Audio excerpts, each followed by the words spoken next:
Aris, my brother, thank you so much for taking the time to be here. Hey, my brother, I am so honored to be here to share with you. Thank you for inviting me. It's my pleasure, and I'm excited to have you on because a few months ago I was turned on to your content on YouTube. I think it was Johnny Juicer Oh, or yes. yeah, so one of those guys who was posting about that. And with this whole situation, with lockdown and all of that stuff going on, it kind of inspired me to think slightly differently about how to approach certain habits. And I've always loved Mm. fruit and veg. I've been vegetarian all my life, but this was the extra step. And I was like, maybe I can, I've got a juicer, it's collecting dust. I need to, and Oh, yes. something was telling me to try and dive into it. So once I did, I think around April time, that was it. Like I was at this, you can feel the energy, right? You can feel the difference. And so, Mhm. um, that's why I wanted to reach out and dive into your story and kind of, what you've been doing, because it's fascinating. And I don't think you meet many people who live this type of lifestyle, who have the smile and the energy that you do when you talk. So, um, Okay. but before we jump into it, let me just start here. How are you doing with everything that's been going on this whole year? I think it's probably been unexpected for a lot of us. So it'd be good to hear about, how you've been keeping, man. Well, I've been having a perfect year so far. I'm blessed. I think I'm in the right place at the right time. I got a good window to the world where I am. I'm on the Cayman Islands in the Grand Cayman. It's small population, isolated island, and they shut down early, and there's no rush, there's no stress, no economic, emergency or nothing like that. So going to the beach and doing other things, keeping up with my flow, and really just growing, growing and praying and sending out love and vibration and sharing, with the world through my little window here, so it's been peace. What are the people like around there at this time? Because obviously, in parts like where I am in London, people are quite fearful. They're hesitant, wearing masks and all of that stuff. So I just wonder, what's the vibe like out there right now? Well, it's been pretty much 90% reopened as of 2 weeks ago. So there's certain things that are still a little tight, but it's flowing. And the people, this place here, again, the population is 65,000. About 40,000 of them are foreigners from all over the world. So and the airport, it closed early, 20th of March, and it's not going to reopen till September 1st. And they announced that from the day it closed. They've been very cautious. One death, and it was someone who had came from abroad. There's, I think there were like 200 cases, and it's probably just three that are still haven't fully recovered. But the people of peace, they're not stressed out. And I just did a big luncheon on Saturday, a complete, vegetarian luncheon. And I was told to project for 20 people, and 45 people showed up. So, people are, yeah, they're hungry for health. They're hungry for good life, great living, and I'm here to answer the call. And it's been very smooth sailing. Yeah, I love that you're on that side of the table when it comes to medicine and health, because with the way our system's set up right now, it's more about dealing with the symptoms and reacting, Mhm. rather than talking Yes, about how do we prevent it in the first place. And that's true. really really where your journey comes in, and what you stand for is, how can we create a body and understand the relationship with our body so that we're preventing any Oh, yes. negativity coming in, mind, body, and soul connection from the beginning. So let me start from asking you about your days in Panama, because from what I understand, you were born there, right? Yes, I was born in Panama. I guess in today's culture, my family would have been considered migrant workers, So I'm actually second generation, Panamanian born. My grandparents migrated from Jamaica and Barbados during the building of the canal. So growing up in the U.S. Canal Zone territory, with West Indian, African Caribbean descendants roots in a Latin country, I was smacked right into three cultures, at birth, having to go to school in the Republic of Panama, because we didn't have schools available to us on the Canal Zone. So growing up with all three cultures, one at home, one in the community, and one in education simultaneously, which also included the food culture as well, it was quite beautiful. It was quite interesting, because here we are, in a tropical rainforest, a few minutes from a big, cosmopolitan city, that's a big mixing pot from people from all over the world. The canal has attracted, quite a blend of people there. And our primary food was sourced from our yard, from the front yard, the backyard, from the lake, from the sea, So we didn't have we weren't a privileged family, that we could go to the U.S. commissary, and shop with gold, because my grandparents were paid in silver coins. So in the commissary, there were two entrances, one for gold and one for silver. So we were not able to eat high on the hog, So we were just pleased with the basic processed stuff, but 90% of all of our consumption was fresh, market food, fresh catch. If it was chicken, we slaughtered it that morning. If it was fish, we caught it that morning. We didn't have, the modern conveniences. We were cooking on, what do they call those things? Cold pots, Then we elevated to the kerosene stove after a while, and we didn't have refrigerators. We're talking 1947. When I was born. No. So it was about ice. So whatever we were about to eat, it was fresh. Period. No matter what source it came from. So it didn't have time to to go through these other transformations. So me growing up, there, leaving there at the age of 17, migrating to New York. Woo! What a world. What a Big difference. change. Major change. So it's been a great blessing, to been brought into that type of setup. So that's been the stamp of my legacy that, as I've held on to. Have you been back there to Panama since? Like, what's it like there now compared to when you were first born there? Oh, it's it's interesting. Panama is like really grown up. It's really matured in many ways. It's pretty much, well, back then growing up, they used to say it was the bridge of the world and the heart of the universe, because practically all maritime traffic passed through Panama at the time, and most of it still does, even up to today. So with the canal, the country really hit a home run in terms of economics. So it's quite wealthy today. But unfortunately, my roots, the Caribbean community, the African community that did shovel the canal with picks and all of those things, we did not hit the jackpot. We were given visas to New York when the prizes came in. So we were happy to go to New York. We thought we were, really growing up. So when the U.S. relinquished the canal, we were not there to get our slice of the pie. So it's been that way still ever since. But still, it's been a great blessing. I didn't go back there. I was away for 36 years.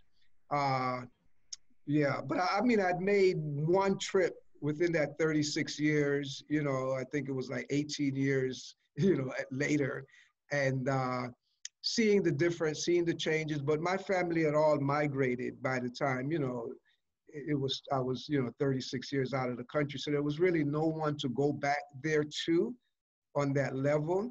There was no roots there. But I did go back because of what I started doing since, with the food. And I got invitations to come there because I was all over Latin America, Brazil, Argentina, Peru, and these other places. So it's like, oh, you're Panamanian. Oh, yeah, come. We have a breast cancer awareness month. We would love for you to do something on natural foods. So that's how I got back there, doing my thing.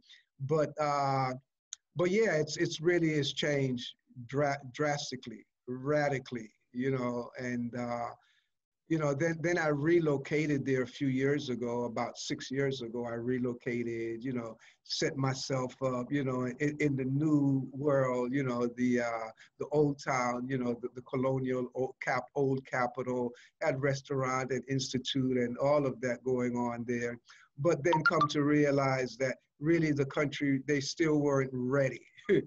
They weren't ready for where I was at, what I had brought there, so I moved on to Costa Rica because, in Panama, because it's sort of like, aiming to be the Singapore of the Americas. So everything is polished. So, organic foods in Panama is basically, hydroponic, so it's like cultured farmers, buttoned up farmers, spraying water on little tubes and stuff like that. So when I get my kale in Panama and I try to make kale chips, it's like I end up with paper because it was just nothing but water in these kale looking leaves, So it just like, I don't know, they're not ready here, they're not ready. So Costa Rica ended up being a huge, huge setup for me. It was wonderful. It's a beautiful tropical rainforest with tons and tons of vegetation when it comes to food. Everything is there, So it's right next door, across the border, night and day, Yeah, So, I was actually in Peru in November time, and that was the one of the first countries I went to in South America. But I loved the experience there, and I'd love to go back to see more, to see more Costa Rica, Brazil, all of these other countries, just to see what the lifestyle, the agriculture, the people, the vibe is like. Because really, you don't know how other people live until you step outside of your own area, right. your own mile, right? Otherwise, Right. you think that the rest of the world works in the same way, and really it doesn't. Oh So yes. Oh so much yes. going on. Yeah, the food culture in Peru is just top shelf, way over the top, So I have students in Peru that I've trained that have opened up restaurants, opened up healing centers, and I love going to Peru, getting all of those different products to work with and just constantly creating. And they have a world-class cuisine, in Peru, so unlike Panama, they don't have a cuisine. Everything is fried, So there's some Latin countries, some Caribbean countries that are still on that level, but there's some wonderful places on this side of the world where food culture is maximum.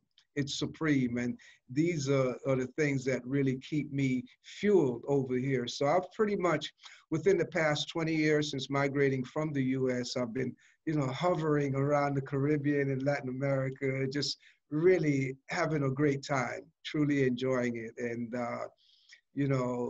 that's what brought me to the Grand Cayman. I'm with a resort here developing a whole detox juice plan program for them.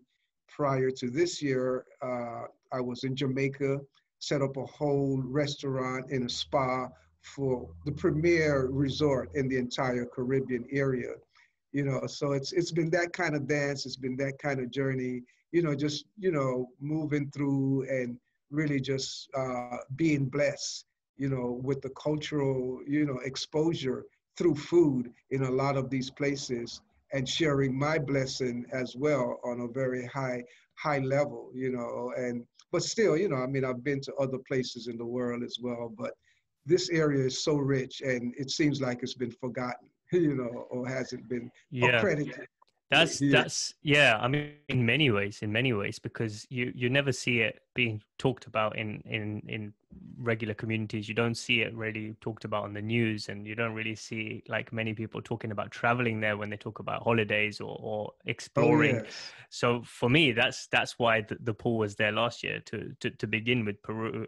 The year oh before that, yes, year before that was the US. But then as I kind of reflected on it more and more, I was like, well, there's something there. It feels like there's a richness in South America that's just not oh being yes, explored, and I don't know anyone there, so let me just go and find out oh yes. what's happening, right? Because you only know if you have a first-hand experience and you go there, because there's only That's so right. much you can believe when you're looking at True, it through a true. screen, through the news. I mean, all of this stuff's being filtered, right? So it's better to go there, have a first-hand experience, and then you can say, yeah, this is what the people are like, this is what the vibe That's feels right. like. Oh So yes. but yeah, I mean, with you turning 17, it seems like that was a key transition or a milestone, because going to New York, I mean, I can only assume from the people I've spoken to that things are vastly different, and a big mix of culture there at the time. Yeah, huge mix of culture, which was great, but being a youngster in, wow, New York, skyscrapers, subways, all of this stuff, and food, oh, hot dog, hamburger, sloppy Joe, ooh, pizza, it's like, but smart, did I get smacked? Did I get smacked, with the food, with what they call a standard American diet, the sad diet, it was quite a culture shock, to see what happened to my body within less than 2 years. Because I got there, I'm in high school, I'm very athletic, the swimming team, the track team, the gymnastic team. And within 2 years, I was like deflated, it's like, where did my energy go? Where did what happened here, And my finger went right to it, man. It's the food. It's the food, that drastic change into this whole vibration of living this different life that was not based on my roots, of the roots of food, which is plants, So I made a beeline back home quick, by the time I got to college, we're talking the late 60s, and, it's the hippie era, back to the land, counterculture, So I was like, yeah, this is about, I remember this, I remember this. And then, the Vietnam War, the rice war. It's like, why do we want to eat rice? Why do we want to go to Vietnam and fight these people for their rice so that the big guys can make all the money? No, hell no, we won't go, And then, of course, there was the Black Power movement in the US at the time as well. So with these three, channels, walking through these channels simultaneously, and my focus now being on food, it was quite an uprising. It was quite a revolution, for me to really come back home, but come back home in grand style, learning about vegetarianism and being able to practice it, to live it. And then as a young college mind, being able to research it immediately. So I was totally fascinated, just totally engulfed in it. And that's what it's been now, 51 years, of being a vegetarian, and 44 years of not consuming any cooked foods whatsoever, strictly on the plant. So I came from plant to planetary living back home, because I feel that our relationship with the universe is absolutely through the plants, and we cannot bypass them and live a wholesome, optimum life spiritually, mentally, or physically. And the proof is in. We've been experimenting with our lives for too long, and it's time to come back home, come back to earth. Yeah, exactly, man. Ground yourself back to where you were born, Mother Nature. That's So right. we're all part of a big organism, right? This whole collection of plants and trees and birds and all, like, it's one big organism. And I think the issue comes Exactly. in when you start seeing you're separate, or you're more superior than some other Ah, species or some other way of ah, living, or like the best way. And it's actually, it's everything works in harmony. but there's something that's happened where we've come out of harmony. So that, what I want to know is like, what turned you on to that truth of it's the food? Like, that's what I need to focus on. Was it something you read, group of people you spoke to? Like, what was that influence that kind of got you to dive into that rabbit hole? Well, being I guess an inquisitive individual from the beginning, because I was always the person that, just trying to seek out new things, different things, different from, my immediate circle, so the whole food note, especially seeing the difference in my life of 2 years being like totally removed from my roots and eating all of this processed food, and then, with the revolutionary energy of the time and reading things like, just a little booklet from someone in my community about food as a weapon. Why is food a weapon? Why if you eat certain things that make you sneeze and cough and have gas and, go through all of this stuff. These are early warning signals, that you're under attack and, what's going on. I'm attacking myself with my fork, literally, so that triggered just research, just reading about the whole history of vegetarianism, the entire culture. And I say, the fascination just took a hold of me because I started seeing, how my system started to clear up, the acne, the stuffy nose, all of this stuff, the headache and those things. But not to speak of as well, I had gotten into some environmental, hazards as well, not just the food, but, heavy smoking of ganja, drinking alcohol, smoking cigarettes, and just really just living a pretty obscene life based on where I started off in life, So the food change helped me to start getting a hold of my life and regulating my relationship with these, environmental, accidents that was in front of my face, So being able to like really take charge, take ownership and be in control, through fasting, meditating and, just serious burning it off, burning the waste off, burning the toxins off, but also reading and getting the science, getting the knowledge, the logics behind the whole thing. So it really just created a crescendo in my entire life ever since those days, 1969, I remember that date clearly. What was one of the hardest habits for you to give up at the time? I would say French fries, potatoes, that was like the last thing, because I became a complete vegetarian in 1970, like a year later. And then 4 years later, I made an attempt to go all raw, all living foods. And I found that I could not let go, but also, well, coupled with the potato, definitely the ganja, because I find that, I would try to stop smoking because I, read all this stuff about it. And I saw that, when I smoked, my eyes lit up like a Christmas tree, and it's like, oh no, and I'm a teacher, like I can't go in the classroom and face my students looking like this. So I'm trying to quit, so, but then, like on the weekends, I just get blasted. But I noticed that, the times that I'm trying to quit, I'm trying to get into raw food, and it just wasn't connecting until I met someone who was not into ganja or anything like that. And he's like, yeah, I'm into raw food. I'm trying to get into raw food. I'm like, me too. So hanging out with him rather than my usual buddies, because, I would go around the crew and it's like, yeah, I haven't smoked for 3 months. And next thing you know, the joint got passed and I'm smoking again.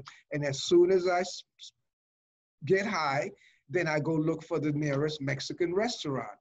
I got the munchies. I want some refried beans. I want some corn chips, I want that stuff. Or at least, you know, in an emergency, I'll just go find some French fries, like anywhere, you know. Seemed like it was like the perfect match for the munchies.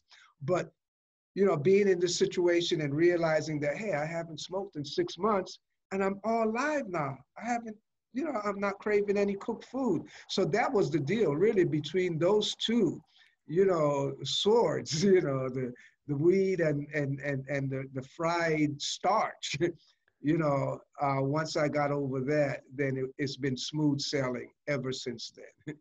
What was the transition period like then? Because obviously coming from a an American diet, from what you described, those 2 years, and then kind of on and off with being vegetarian, and then going all raw. What was that transition like? Just to give an insight onto your journey, but also for those who are on the standard American diet, wherever they're living in the world right now, because most people Yes. are. How does that transition happen, and what would you say about that? Well, you know, I was living in California at the time, you know, so I was basically in the food desert, you know, of the US, you know. So, and I actually went right into being a fruitarian. So my first 2 years, it was just all fruits because I really wanted to get back to my roots. You know, I grew up with, you know, mangoes littered in my yard, you know, oranges That's the and, you know, dream. bananas. So it's like I'm like going back to childhood. It's like I'm a kid in a candy store. You know, I'm a kid in a fruit store in California. And it's like I'm not eating any cooked food. I'm not smoking ganja. I don't have no heavy munchies. And then all of the exotic fruits out there, you know, the cherimoya, the lychee, all the stuff. You go into different valleys in California, and it's like you're touring the world, you know, and not just, you know, the sweet fruits, but, you know, you have, you know, even the protein fruits, the fatty fruits like olives and avocados, you know, like there's like all kinds of variety of olives and avocados all over the place, like dates, you know, 40 different types of dates, you know, you go to Date Valley, it's like, wow, you know, and then the exotic foods and all of this stuff, like just everywhere, you know, even coconuts in certain places in California. I found like coconuts. There's like all of this stuff. So being a fruitarian for 2 years, it was no transition. It was smooth. It was definitely, it was like homecoming. You know, it was quite a pleasure. Then I moved to Africa. I moved to Tanzania, to the Kilimanjaro Mountains, you know, there, you know, with the Maasai, and they're with their, you know, cow's blood and eating their stuff, but they looked out for me, you know, so I got the fruits, I got the best fruits everywhere, the big avocados that look like coconuts up in, you know, out of the Kili, you know, and so all that was fine and great, you know, it was wonderful until I got back to the US.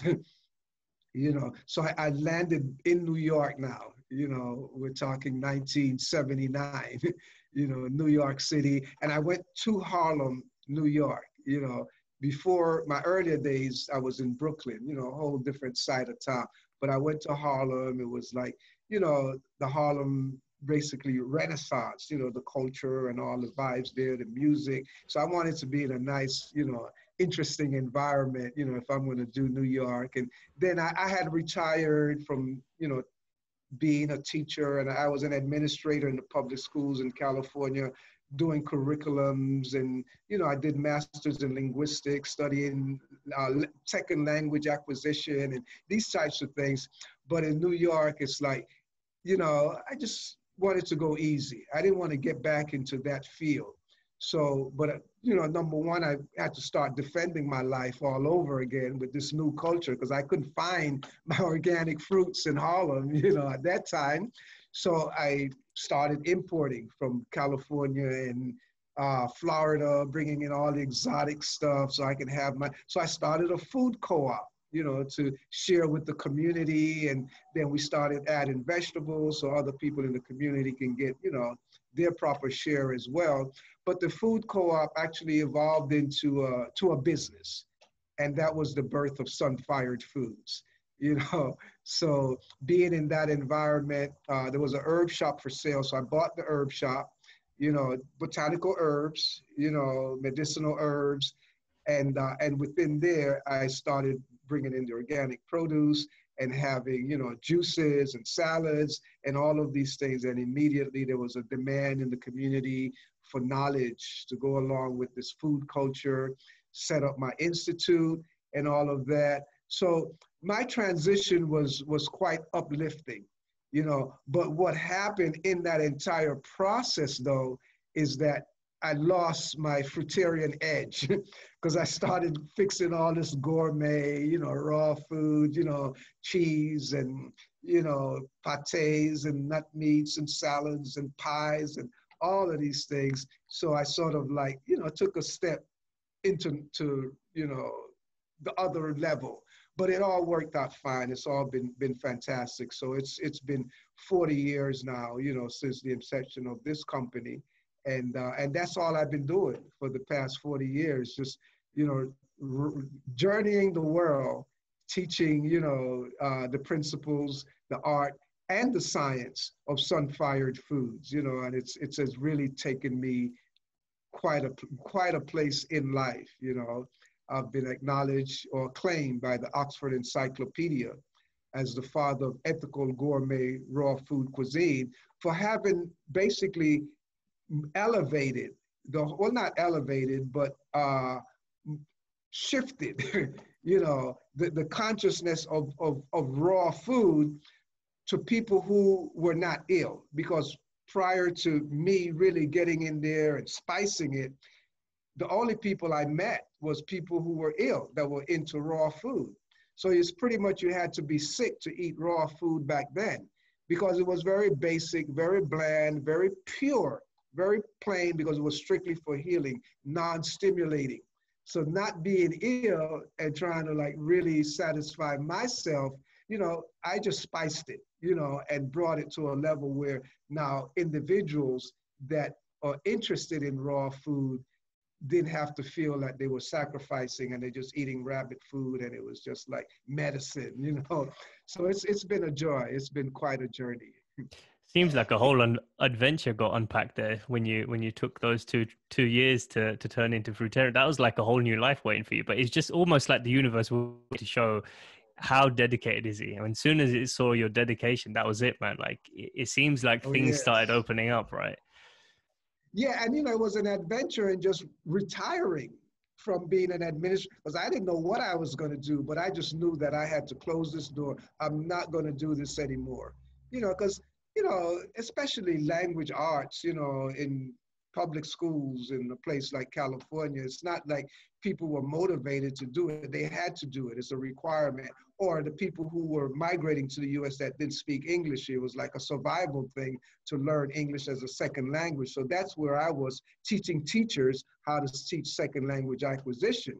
But after a while, it wasn't doing anything for me. You know, it's like, what am I going to do in life with this if I stay here? So like, let me close this door, get out of here, go journey, you know, and all these other doors opened up, you know, harmoniously. So it's been a blessing. I love that, man. And just before I kind of go into the details of the principles that you learned and some of the stuff that you learned along kind of your journey reading and now teaching others, how has a transition worked for you in terms of I guess your spiritual beliefs or religion or whatever you want to call it, like starting in Panama and what that tradition was like then, and then how your consciousness shifted with food. And it seems like that's a Oh story in man, itself. That's what I'm asking you. that's a story, and that one is loaded. That one is fully loaded because you know, I mean, it's like, yeah, again, you know, Panama, you know, all the different cultures, and you know, my grandmother, you know, she's from Barbados, you know, British, you know, and you know, I mean, ultimately, when I made my first trip to Barbados, I landed there one Sunday, and it was like, where's everybody? Does nobody live here? You don't see anybody anywhere on Sunday in Barbados. Where are they? Everybody is in church. You know, so Wow. growing up with my grandmother in Panama with that culture, you know, she's going to Christ Church by the sea, and you know, I'm a little boy, I'm going with her, you know, so I'm end up, you know, being an altar boy and all of this stuff, you know, just trying to accompany grandma, because you know, she was like my favorite person, you know, because that was like, you know, because she was the cook of the family. We had a large family. You know, my grandparents had 9 children, and you know, each of those 9 children brought their spouse home. You Wow. know? So all the children, at any given time, there's probably like 50 of us in the house, you know, at a time. So grandma was the cook of the family. So I used to just go love and hang out in her kitchen. So any excuse, can I wash the dishes, grandma? Can I grate the coconut? Anything. Can I go with you to the market and help you with the load? So that was really my first teacher in what I'm doing today. This is where the seeds were planted. But yet, yes, the religion, the church, and all of that. And then also being in school in Panama City, you know, it's a Catholic country. You know, so in the public school, you got to practice Catholicism. You know, so you got to go and confess to the, you know, do your confession and take your, you know, your sacrament and all of these things. And you got to recite all of these different things. So, I mean, it was just like, you know, being an obedient child, you know, and that's it, you know. And then, you know, so just growing up, never really adopted or adapted, attached myself, aligned myself to any religion, you know, whatsoever on my own. And I think the food eventually became my religion, you know, just doing this food, because, you know, the little things I heard about it, you know, in the Bible. I mean, I never read the Bible, but I know there's certain references in the Bible that, you know, and I ended up using those a lot. Behold, you know, if I've given unto you the seed yielding foods, and unto you they shall be your meat. It's like, oh, this is the law of food. If there's any ever law of food, this is it, you know. So expounding on that and dealing with grandma and dealing with everything. And then moving to the US and getting exposed to all of these other forms of religions, you know. I mean, they were in Panama, but I wasn't exposed to them. But in New York, getting exposed to all of these religions, and, you know, it's like very interesting, very fascinating.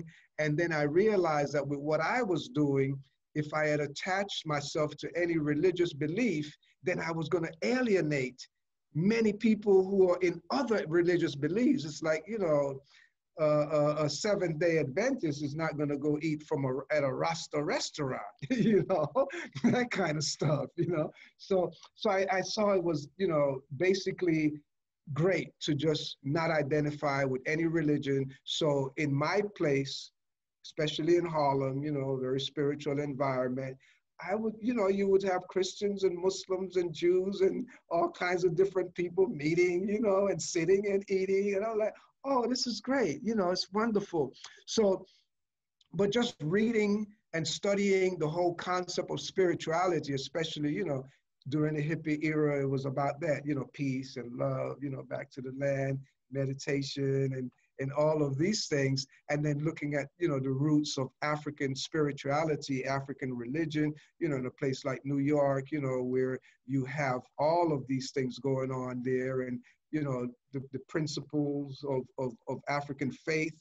And then looking at the broader society and seeing what's going on in New York with the Jews, with the Muslims, and all of these different cultures. I was just so fascinated with religion, you know, but as basically one that belongs to all religions, that can identify with all religious beliefs. So then in getting into the food and then looking at the fact that our food, you know, as living foods, plant foods, they're actually cooked by the sun.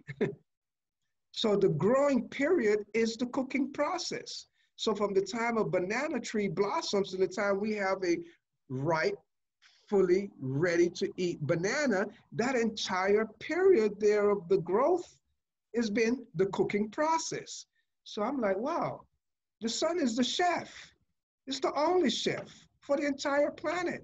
I'm not a chef. I can't compete with the sun, you know. And when it comes to like religion and spirituality and all of this, without the sun, there's no food. No matter what religion you base yourself on. Even if you're eating animal protein, you're eating cows, they need to be out there in the sun, grazing in the grass all day long, you know, soaking up that sun and producing their food ultimately through that photosynthesis. So undoubtedly, you know, the sun is a godlike energy. It's a godlike force that's tangible. that no one on the planet can really go up against, you know, with any type of arguments, especially spiritual arguments, but not to say, you know, here I am going to go worship the sun or any of those types of things, you know. And because I never believed that I should worship, say, a Messiah or Moses or Jesus or anyone, because they're human beings that have traveled this earth, you know, and we're all connected, you know, like grandma used to say, we all are a chip off the good old block, you know. So I decided to like really just honor the God in me, you know. So ultimately, you know, I God myself. So let me just take full responsibility of my life. You know, let me take total responsibility of my life. I am not nobody's God, but I am my God. I am going to guard myself. I am with myself 24 hours a day. I can look over me. I can make sure that I don't cheat, I don't lie, I don't do any of those things because I have to face myself. So not some God that I'm going to go repent to or anything like that after the fact that I have committed. So no, I am not going to commit anything that's going to destroy this body, this life, and do anything over it. So ultimately, that is basically the roots of my spirituality is like, you know, God thyself, you know, take ownership, take full responsibility. And I really totally believe that that puts me in harmony with everybody else on this planet, you know, especially those who have very strong, deep spiritual and religious principles, because I am on it. I am on my life, you know, I am totally on it. And this is what, as I think it has come through dealing with the food on the level that I've been able to deal with it, because I feel that I've like really unbounded and unchained my whole spirit essence, you know, because even like right now, today, I'm on day 67 of what I call a juice feast. You know, not a fast, you know, because, you know, a fast is when you abstain 100%. You know, that's why the ancient ones used to say they fasted 40 days and 40 nights, because we automatically fast every night. So, and that means nothing gets past our lips. So I just been feasting on juices for 67 days. I'm going to 73 days because, you know, I'm breaking it on my birthday. You know, so I've been doing this now for the past 7 years. My annual event of the year, my life event of the year is fasting for the number of days for the number of years that I'm completing as far as my solar return. And it keeps bringing me closer and closer to this eternal entity within, you know, getting my relationship with food in its proper perspective and being able to just like really just detach, shut down the digestive system, because the digestive system creates a huge demand on not just our gut, you know, but on, of course, the blood, which permeates our entire being, and our body being this vessel, you know, for the spirit soul to journey in.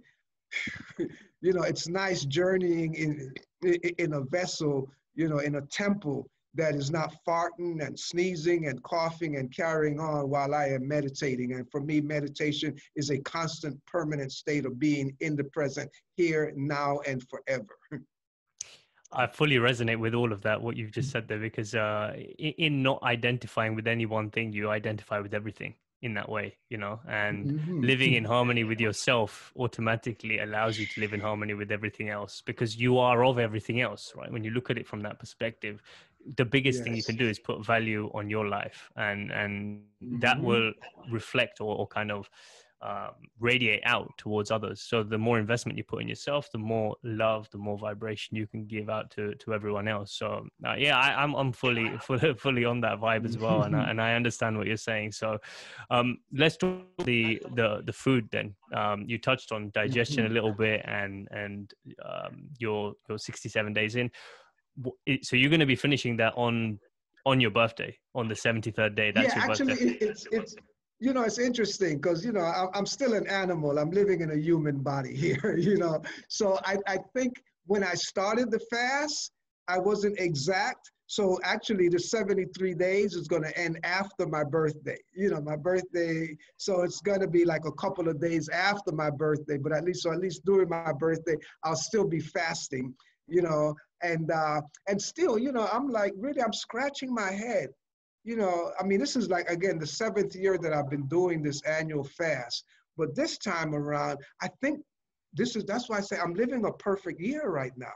I think because of the lockdown, and all of this limitation, I've been able to like really just hone in and focus on this one, you know. So I'm documenting everything and I'm observing everything. I'm weighing 3, 4, 5 times a day, you know, like after drinking a gallon of juice, like what's my weight? You know, after waking up in the morning and, you know, having all that stuff drained out, like what is my weight? What is going on here? Watching all of my bowel movements, because like I got the time, I got the space, you know, I don't have all this other stuff. So I'm like, really like, hey, I'm watching this, you know, I'm really observing. I'm like front row seat to my life, to what's going on, seeing what's going in, what's coming out, and even my thoughts, my energy, my vibration, everything. It's like, wow, do I really want to go back to awaken back up this digestive system?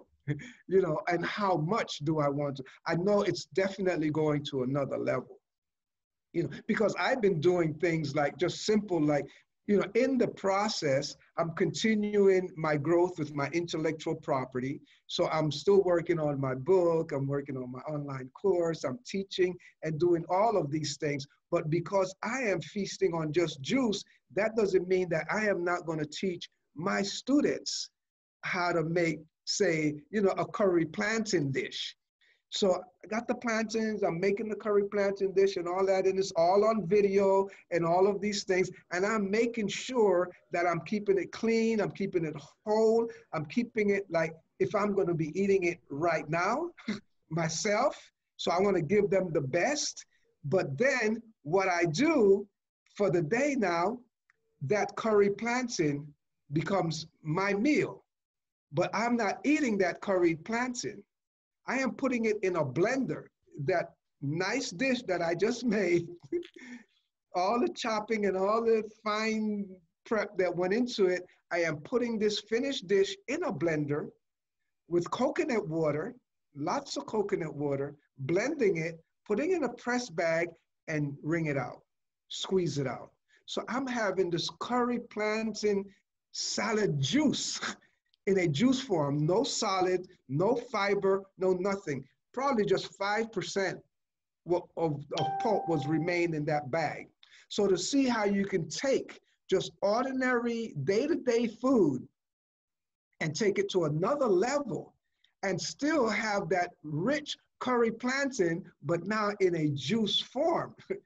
It really has opened up a whole nother level. Because even someone wrote me a few days ago and said, like, look, I want to be like you. Where do I start?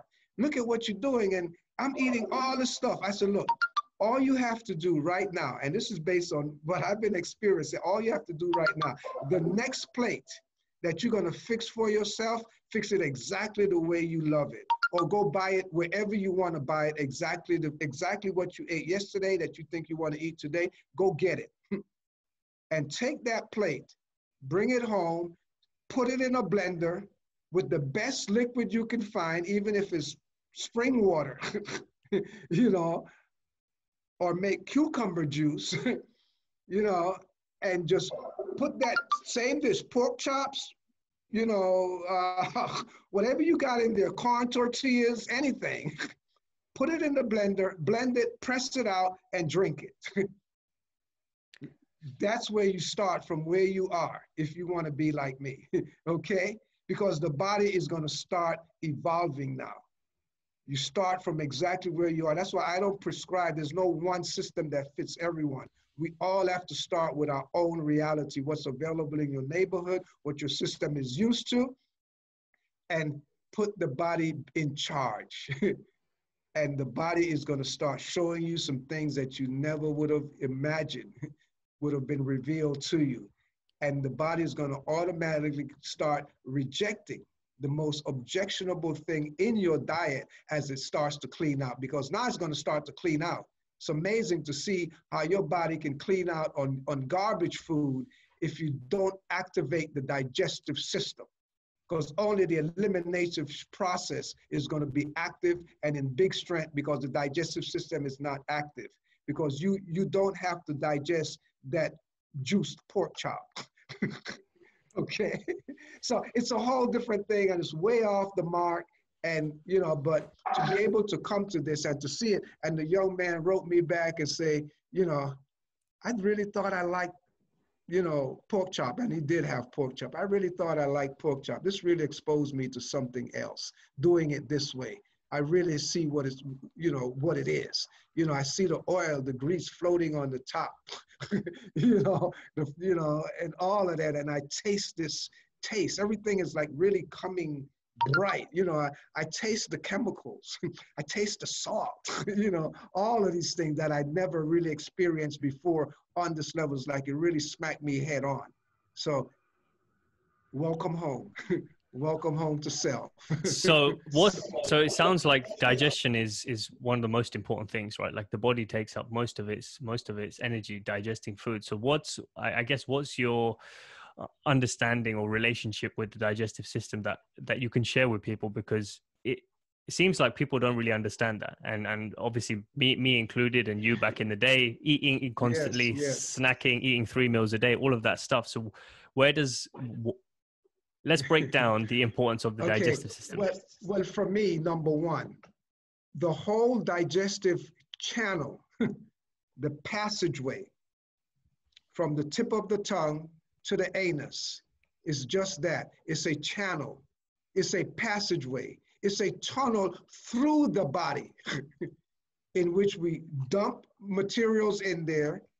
We grind it up, salivate it, and then it goes into this chamber, the stomach, where we start releasing certain types of gases, certain enzymes, and working on this stuff. It is being churned, and we're actually supposed to do basically what the blender, what the juicer is doing.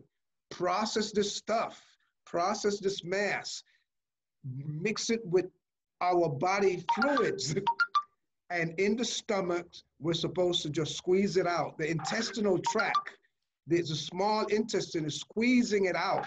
It's like a fine sieve, and then by the time it gets to the large intestine, the colon, that's like the last final filter. So whatever is really cannot be used, that's what we defecate. But all of this work throughout all of this process and all of the different bodily functions involved in the whole digestive process, it is a job. It is quite a job. And we see what happens when we eat certain foods that are rough, rigorous on the digestive system. Most of the other functions of the body tend to take a back seat at the time. It's like, wow, look at what you just ate. Look at that big plate with all of that heavy starch, that heavy protein. For me to break that down, the heart, the kidney, the lungs, that all of these other functions of the body, all of these organs are dependent on the body generating X amount of enzymatic activity constantly throughout our life, from birth to ever. We have to generate these enzymes. Enzymes are catalytic that facilitate the metabolic process of the entire body. So when we drop all this heavy load in our system, especially cooked food and foreign foods like animals that the body doesn't have the gastric juices to really process them effectively. Otherwise, we would have been eating them just raw, plain, bloody and everything like carnivores do. We're not carnivores. We cannot process it. So we disguise it by frying it, smothering it, jerking it, currying it, doing all kinds of stuff with it. So to peel through all those layers to get to this stuff, all of this is digestive action, is enzymatic action that takes place. So you're basically robbing from other parts of the body. So it's like, the heart, the kidney, the lungs say, wait, time out. Look at what you did.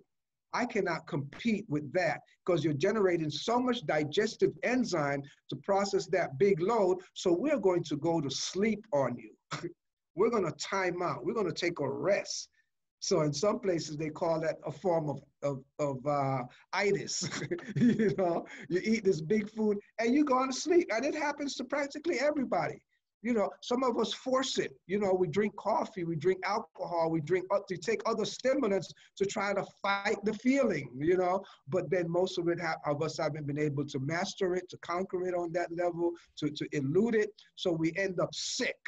We end up obese. We end up just being a tank full of waste, because a lot of this stuff does not get digested properly. It does not process properly, and we store it as garbage or toxemia, which translates into disease. So living this way and observing this and watching all of these principles and practicalizing it, you know, at 72, I am not sick, no ailments, no big gut, I have 20/20 vision, you know, no prostate issue. I got more energy than most men, even half my age, you know, and I'm zipping, I'm even just drinking juice, a gallon of juice every day for 67 days. I'm out riding my bike 2 hours a day. I'm running 6 miles a day on the beach, and I'm swimming an hour every day on juice only. It's like, so why do I need that big load? Why do I need to challenge my system that way to process food? Why do I need to actually eat pasta and have my system become a refinery to refine pasta, a complex carbohydrate, to make sugar, while I can just eat some grapes or some mangoes or eat a watermelon and get sugar without the work? It's a big job. And the more constant you keep your digestive system in action, the less elimination is going to be in effect, because the body cannot digest and eliminate simultaneously. So you have to shut it down. You have to shut the digestive system down. That is why we sleep every night for 8 hours. We go on a fast, on an automatic, involuntary fast. If we did not lay on our back, which is the best place to sleep on every night, is your back. If we did not lay on our back every night for 8 hours, the body would not repair, rebuild, recharge. We would be out of here. So it's a safety valve. As we see, you could be driving down the highway 80 miles an hour, and it's that time you fall asleep at the steering wheel, okay? So you have to fast. This is a built-in safety valve. So I have been able to observe these things and take it to higher levels. Besides my daily fast, I do a weekly fast, 36 hours, shut my system down once a week. From sunset today, I would fast all day tomorrow and break it Wednesday morning, okay? But now I call it again a juice feast, because I'm still drinking juice. I'm not doing a complete breatharian dry fast as they did back in ancient times. That's why they said they fasted 40 days and 40 nights, because they did not drink or eat anything. They totally shut it down. But of course, today we accept, you know, based on the evolution of languages and things like that, that when we do say the word fasting, that, you know, we may still be drinking liquids. But the main key is we're not activating the digestive system. So now the body focuses on elimination. So it's been constant elimination and reparation, because that's the only time the body can repair itself. Derange, you know, tissues that it cannot no longer use, it repairs it during that fasting mode.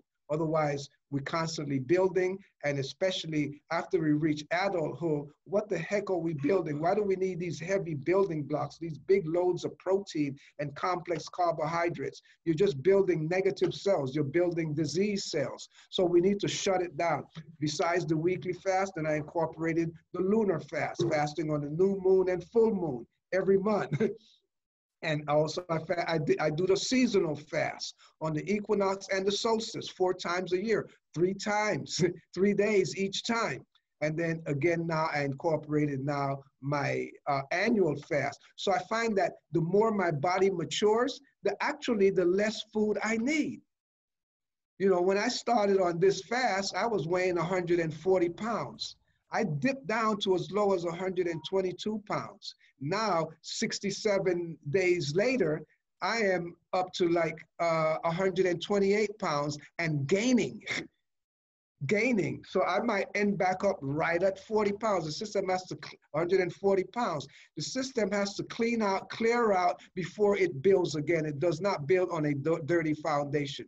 So yes, you're going to lose waste initially, a drastic reduction of waste. And then once the system is totally cleaned out, it's going to start rebuilding. 1 year, I actually had a net gain of 3 pounds at the end of my fast, okay? So we don't know the body in which we live in, okay? Unfortunately, our food basket, our healing basket has been hijacked. It's been hijacked by business, whoever business. So we being fed information based on a business model, you know, so we really need to come back home. We need to learn the animal in which we live in. You know, we need to really figure out our body owner's manual and how we were truly intended to live, you know, and yeah, just come on back home. Yeah, to live with the rhythm of life, right? As nature intended. But no one teaches us this stuff. We forget it because it's not conditioned in the people like our parents or the teachers who are teaching in these institutions. It's we kind of left in most places to figure it out for ourselves. And that's why I feel like I've kind of, with content like yours being online, and you know, the internet can be a great thing for that reason, for you to share to the wider world rather than a limited community. And people like you and many others sharing awesome information like that is what got me thinking more and more about actually there's a different way to live, and there's always more you can do to step it up. And the funny thing is, as you start doing that, you start wanting to intuitively want to be more and more in sync. And so you start doing things like fasting on particular days, like the full moon and the new moon, and then the solstices, just because you feel like there's a rhythm here that I'm missing, and the small Yeah. pieces of the puzzle start coming together. So Oh, I wanted to ask yes. you about the full moon and new moon, actually, because it's something I was talking to a friend about recently, and I was thinking about that. And what's the importance of it, or why is it you do that? And do you do before, during, and after, or like how does it work for you? Well, I do it on the day of the moon, of the new moon and full. You know, the movement of the moon affect the movement of water everywhere on planet Earth, even if that water is in your body. Our body is 70% approximately liquid, you know. So, you know, we ebb and flow just like the tide in the sea. We ebb and flow within, you know. So, you know, to be able to, like, on these times for me, you know, is basically just run a whole gallon of juice, you know, living water through my system. It's basically a purification moment, you know. So if it's low tide, you know, I can really, you know, get to the little crevices that I couldn't get to see or reach when the tide was high.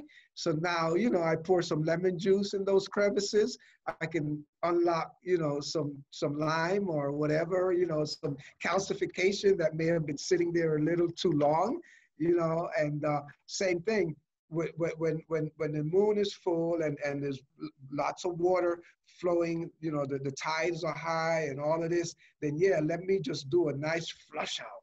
Let me just pour a whole gallon through, you know, what's already in there, but a gallon of, you know, good detoxifying agents, you know, body cleansers, you know, a little onion juice mixed with some garlic juice and ginger juice and some, you know, echinacea and, you know, mint leaves and, you know, in a base of coconut water or watermelon or, you know, cucumber or something, and just do a nice flush out, a nice clean out, you know. So for me, it's like I feel that we are heavenly bodies out here in heaven, you know, and we need to get reconnect with the other forces, the other heavenly bodies out here, you know. We need to get reconnected to the rhythms of the vibrations of the moon and the other stars, of the planets, and everything that's going on. So I basically have just observed these little simple things, you know, and that's why fasting on the solstice and equinox is time when the body tends to naturally go through deep cleansing. You know, that's why we observe most of the time these flus flare up they're around the time of the change of these seasons. And usually the spring and the fall are the most deepest, when we get these deep, because the spring is like all of the garbage we put in the winter, trying to, especially in colder climates, trying to hibernate our body, with extra fat and extra starch and all of these things. Like a lot of that stuff comes out, and then when you look at certain religious practices, just the whole thing of like that whole like, Lent period, that's based on the movements of the planet. That's why it's not a fixed day every year. It's not a calendar day. It's it's an astronomical day, and that's why it's like, in certain cultures that will go and party, carnival, bacchanal, before Lent, do all their sinning, eat all their garbage, drink all their liquors and all of that, fornicate, do all that stuff, because they're supposed to have 40 days of Lent, of fasting, yeah, till Easter. But we've lost it somewhere along the journey, so it becomes a holiday rather than a holy day, and it becomes a business, enterprise, this kind of stuff and many other things. And you look at many other religions, it happens the same way, how we've like really lost some of our vital keys as to what our ancestors, what the ancient ones had actually intended, for these things to represent in our lives, So it's amazing. It's like really coming back home, reconnecting to the universe, going with the rhythms of life, because to me, everything has its purpose, has a space, has its time, has a season, and its reason, so it's just not just haphazard, but still, if you feel it any time of the day, any time of the month, any time of the year, fast, pull the fasting button, shut it down, because this is really, the body is self-healing. So when you feel the body going out of sort, you have to like harness that energy that you would have used to digest. And this is what practically all other animals do in the kingdom. They go hibernate, they not right, they got an injury or something. You don't see them, they hibernate. And the body goes into self-healing. The human body has the same potential, the same capacity. There's no urge, no doctor, no food, no medicine, nothing outside of the body can heal it. They can facilitate the clearing or the paving of the way, moving certain congestions and, constipations and things out of the way, but the body is its own master. But give it a chance and let it be, stop attacking it with all of this other stuff that is preventing it from doing what it does best. Yeah, and an example that everyone probably has gone through is when you get a cut or a bruise, right? The body just heals itself. You don't need to go to the doctor for that. You sleep and you wake up maybe 2 days after 2 days of good sleep, and it's gone, or it's largely covered now with a scar or whatever. So, on a grander scale, if you've got a disease or some type of disorder, then it's going to really need more time to heal. It's not a small cut, right? Like so. But you mentioned a couple of times about starch. I know we touched on Vietnam earlier about the rice and potatoes and stuff. And Dr. Sebi talked about this as well for those who followed his work. Okay, so I'm going to ask the importance of why that is affecting the body so much, because most of our diets in the Western world is made up of whether you cook it in a healthy way or you do the French fries, whatever, are going to be thinking that come on, like that's part of like 99% of people. So I think what would help them is probably understand what is it actually doing to the body, and then if it's not for human consumption, what is it there for? Because it's so embedded in our diet these days. Yes. Well, what is starch? Number one, what are the starchy foods? There are three major groups of starches. Our roots, and particularly the deep roots. The deeper the root grows into the earth, the more starch it contains. The closer it grows to the surface of the earth, the more moisture it contains, more water, so less starch. So you're talking carrots, turnips, beets, parsnips, onions, garlic. You juice these things, water come out. Turmeric, water come out, juices come out. You grab a tropical yam, a cassava, yucca. and you run those things through a juice extractor, not one drip of water comes out. So that's starch. That is starch. You know, potato starch is real. They even sell it to you on its own. you know, cassava starch is real. So the deeper, the more starch. That's the deep roots. Then you have the grains. The grains.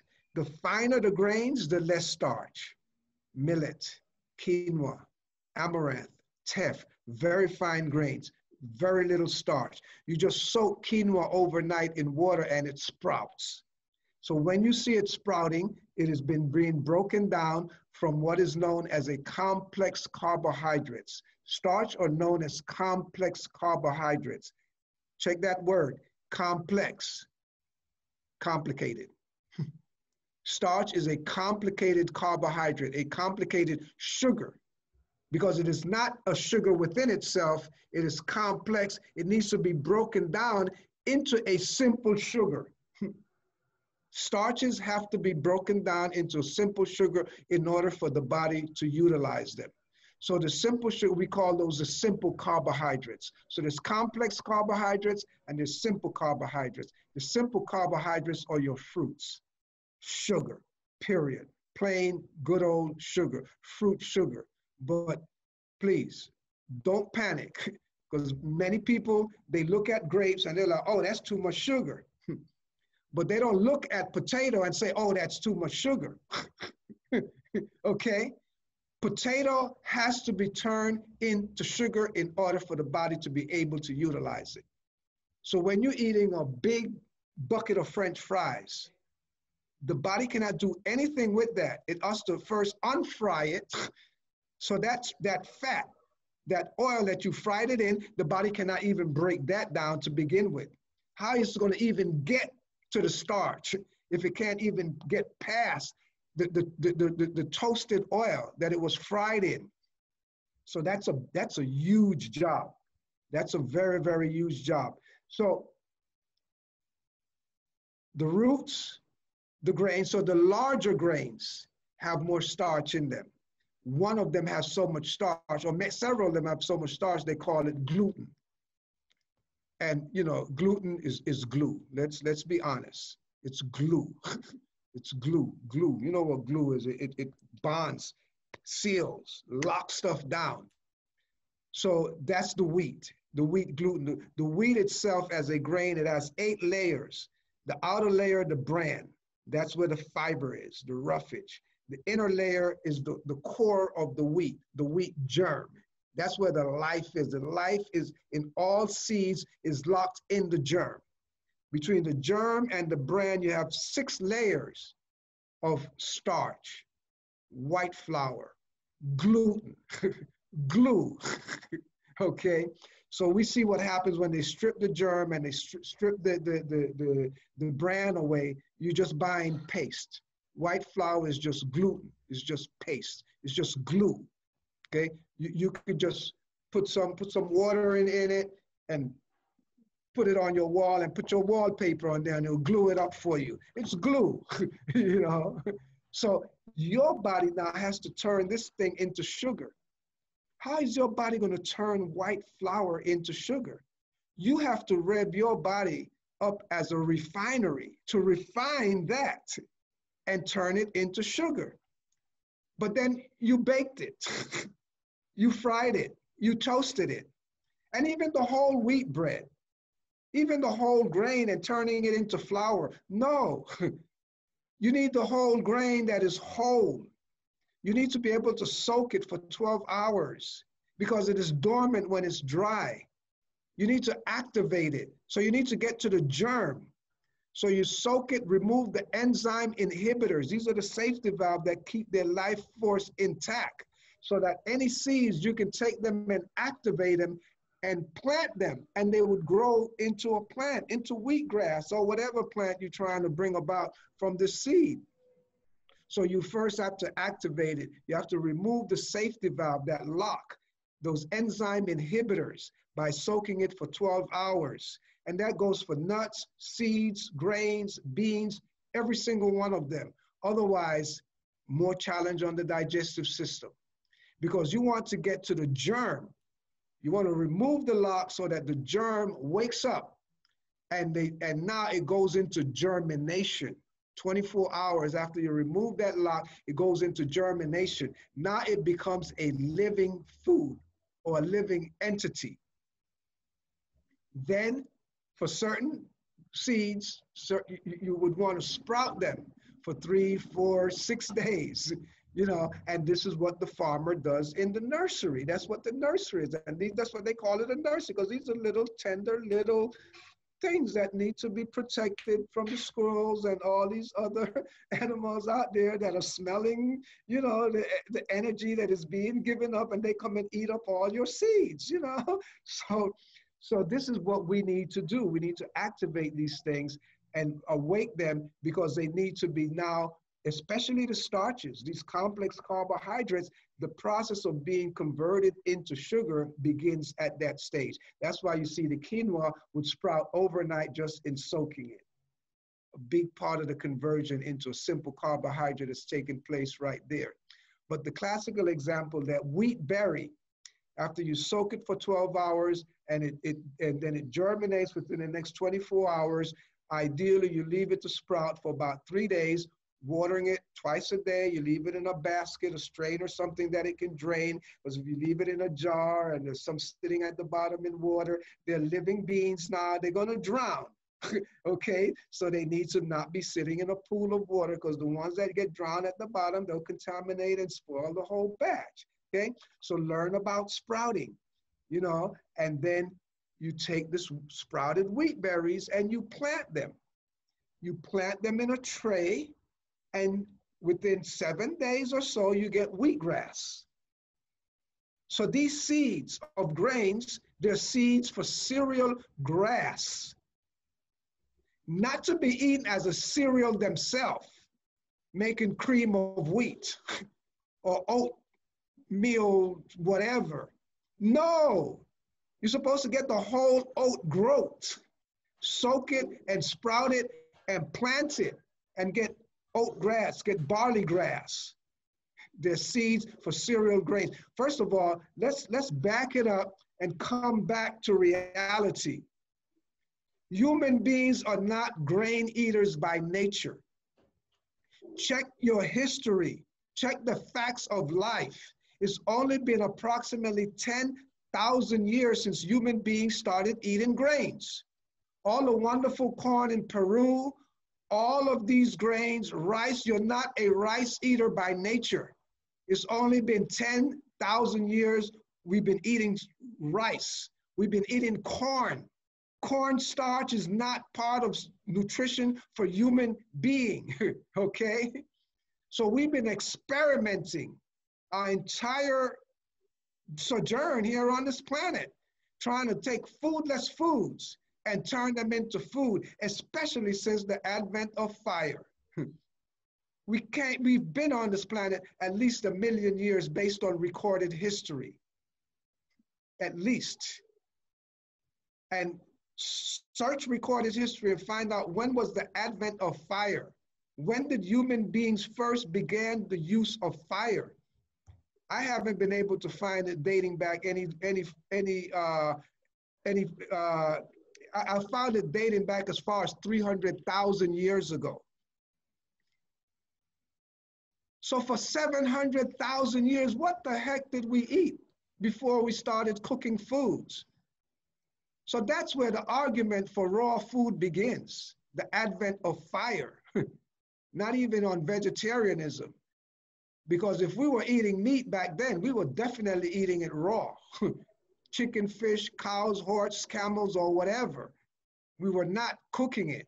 So that's a whole nother layer that we have to uncook a lot of this stuff, even if they were natural origin. But we know, you search in the history and you look at the kingdom and you see the carnivores we're not structured like a carnivore at all, and we even not even structured like an herbivore. We're not a grass-eating animal by nature.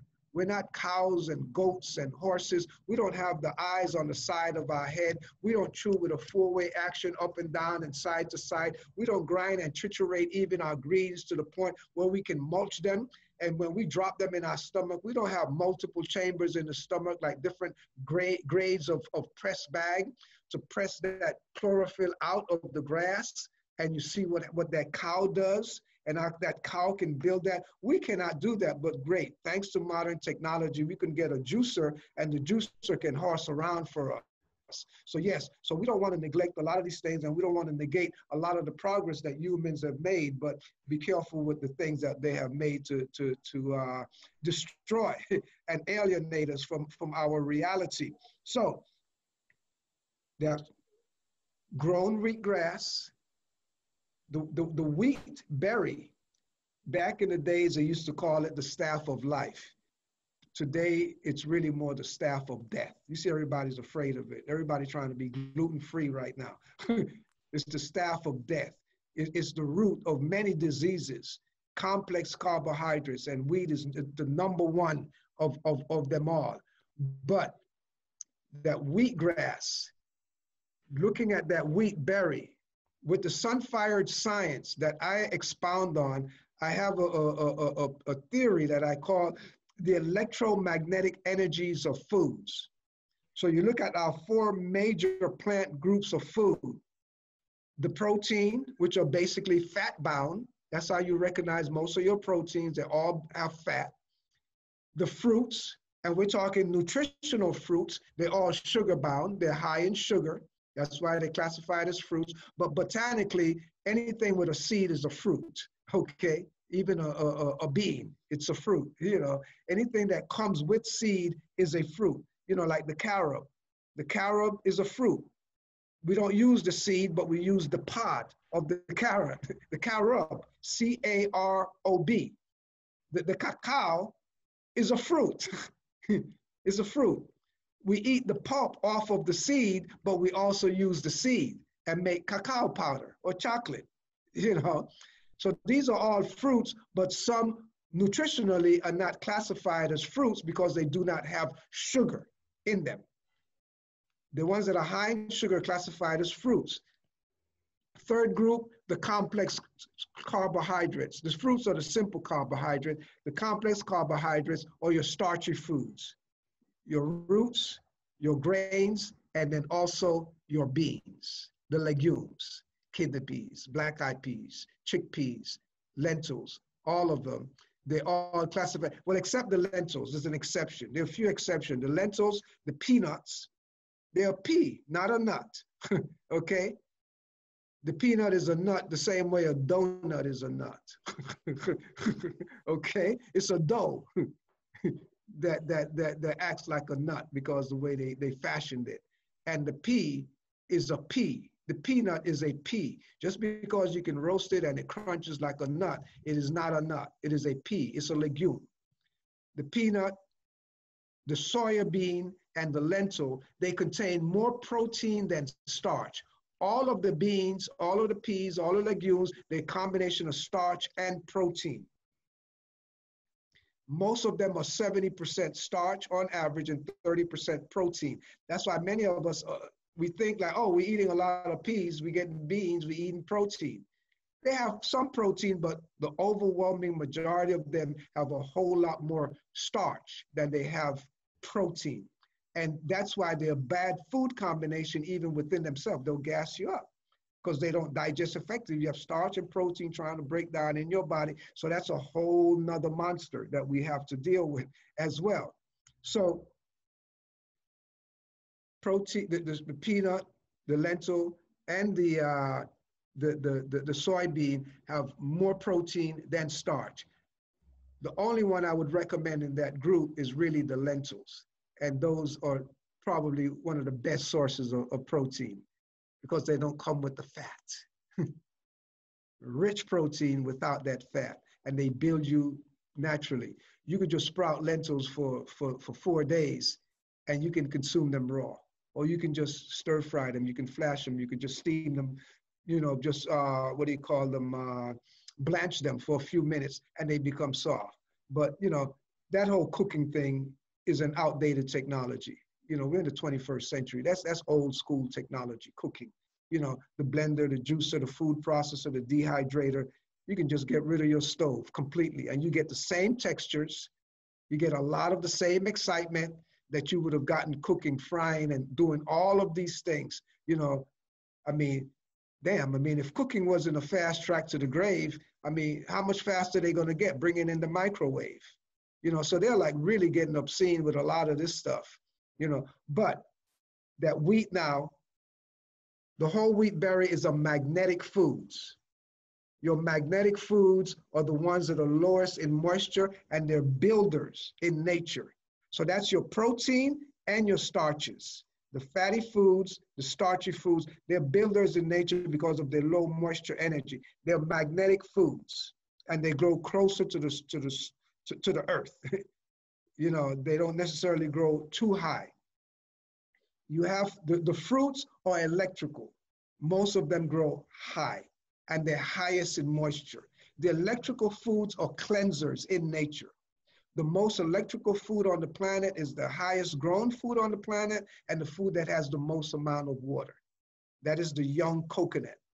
The water from the young coconut. It has no meat, no jelly, no pulp or anything with it. It has more electrolytes than any other food in its original state. So it hydrates, but it does a whole lot more than hydrates. Minerals, vitamins, electrical charge, it really does a big job. So the more moisture in the fruit, the more cleansing it is.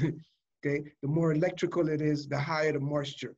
The same thing with the dense foods, the less moisture, the more building, the more magnetic, the more dense they are. And we have two forces here that are working in harmony with each other. The gravitational pull of the earth and the electrical force of the sun, that these trees are reaching up, trying to grow to reach the sun. And the roots are pushing down into the earth to reach water from below. So some are reaching from above, some are reaching from below, and then you have these foods that are grown within our arm's reach. These are what I call the electromagnetic foods. They're on average 50% moisture. And this is the group that has no sugar, no starch, and no fat. We dump them all in the vegetable bin. So these are what is known as vegetables, not the broader terminology of vegetables. Broader terminology is anything that vegetates. But these are actually foods that contain no protein, no fat, no starch, no sugar. Of the four major groups of foods, you have your vegetables, your protein, your starch, and your sugar or fruits. So your vegetable group is all of your green leaves. No starch, no sugar, no fat in concentration. 50% moisture on average. All of your vegetable fruits, what is a vegetable fruit? A fruit that contains no sugar, no starch, no fat.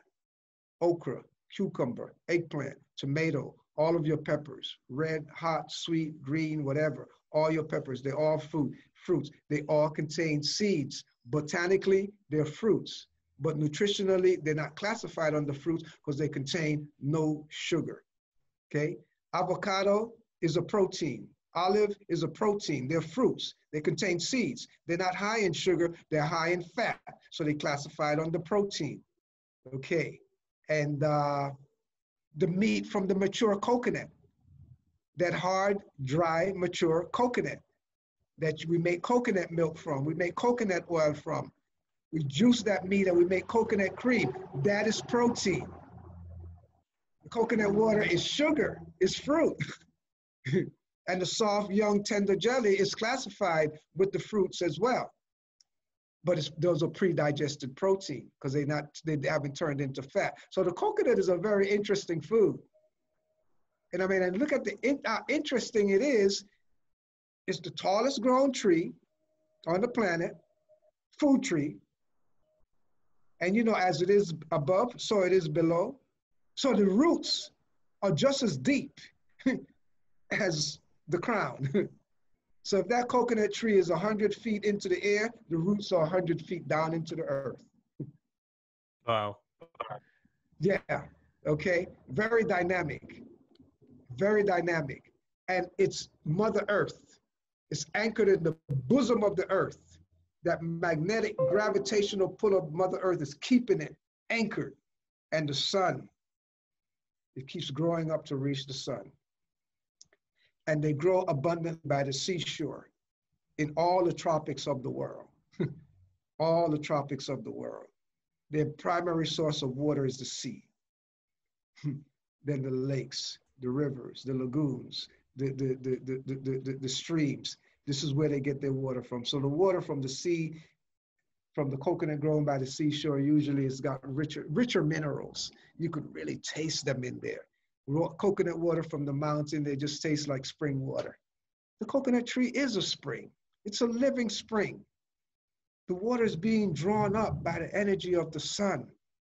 And the coconut tree is a distiller. All plants are distillers. They all are grabbing water from the earth and distilling, because once water hits the earth, it is loaded with inorganic minerals. Water picks up, as it travels, it picks up elements everywhere along its journey. So for me now, 40 years plus, I have not drank water as you know it. All of my water comes through a plant source. Coconut water being the primary one. I mean, look, we're speaking the Queen's English, and you know they try to be correct with their language. So when they say coconut water, the name of the thing is coconut water. When they say watermelon, come on, respect the Queen. It's water, melon flavored water. When they say watercress, watercress sprouts out at the head of the spring and it filters that spring water, remove the impurities. And it's removed so much, it's bitter. It's the most bitter, probably one of the most bitter foods you can consume, but it cleanses you. Water apple, in some places they call them OTET apple, but the official name is water apple. So why not water pine, water orange, water cucumber, water lettuce? You're getting water from these plant foods, and that's the electrical energy. That is what's being pumped into the coconut. And look at the coconut tree. It's a male energy. It's a phallic. It's an obelisk. And look at it, 300 coconuts on average each season. That coconut tree is bearing. That male energy that is anchored in the bosom of Mother Earth, the real Pachamama energy, the Father Mother energy. And who is doing this work? This God force, the sun that's pulling that water up. And the earth is anchoring it. The magnetic gravitational pull of the earth have it anchored down. And this male energy bearing 300 breasts to hydrate the world. No, if we followed the natural original law, the natural original plan, there would be enough coconut trees on this planet to feed us our water. And if there's not enough, you plant your pineapples, you plant your orange trees, you plant all these other trees. But nature did that for us. That's why I so love it, because I grew up in a food forest. I was born in a food forest. I know what it's like. You know, I know our birthright. And this is how the whole planet was before humans came and basically castrated or raped it. You know, before what they did in California to raise cattle. California was a forest. They chopped it down to raise cattle. And they've done this to all of the world.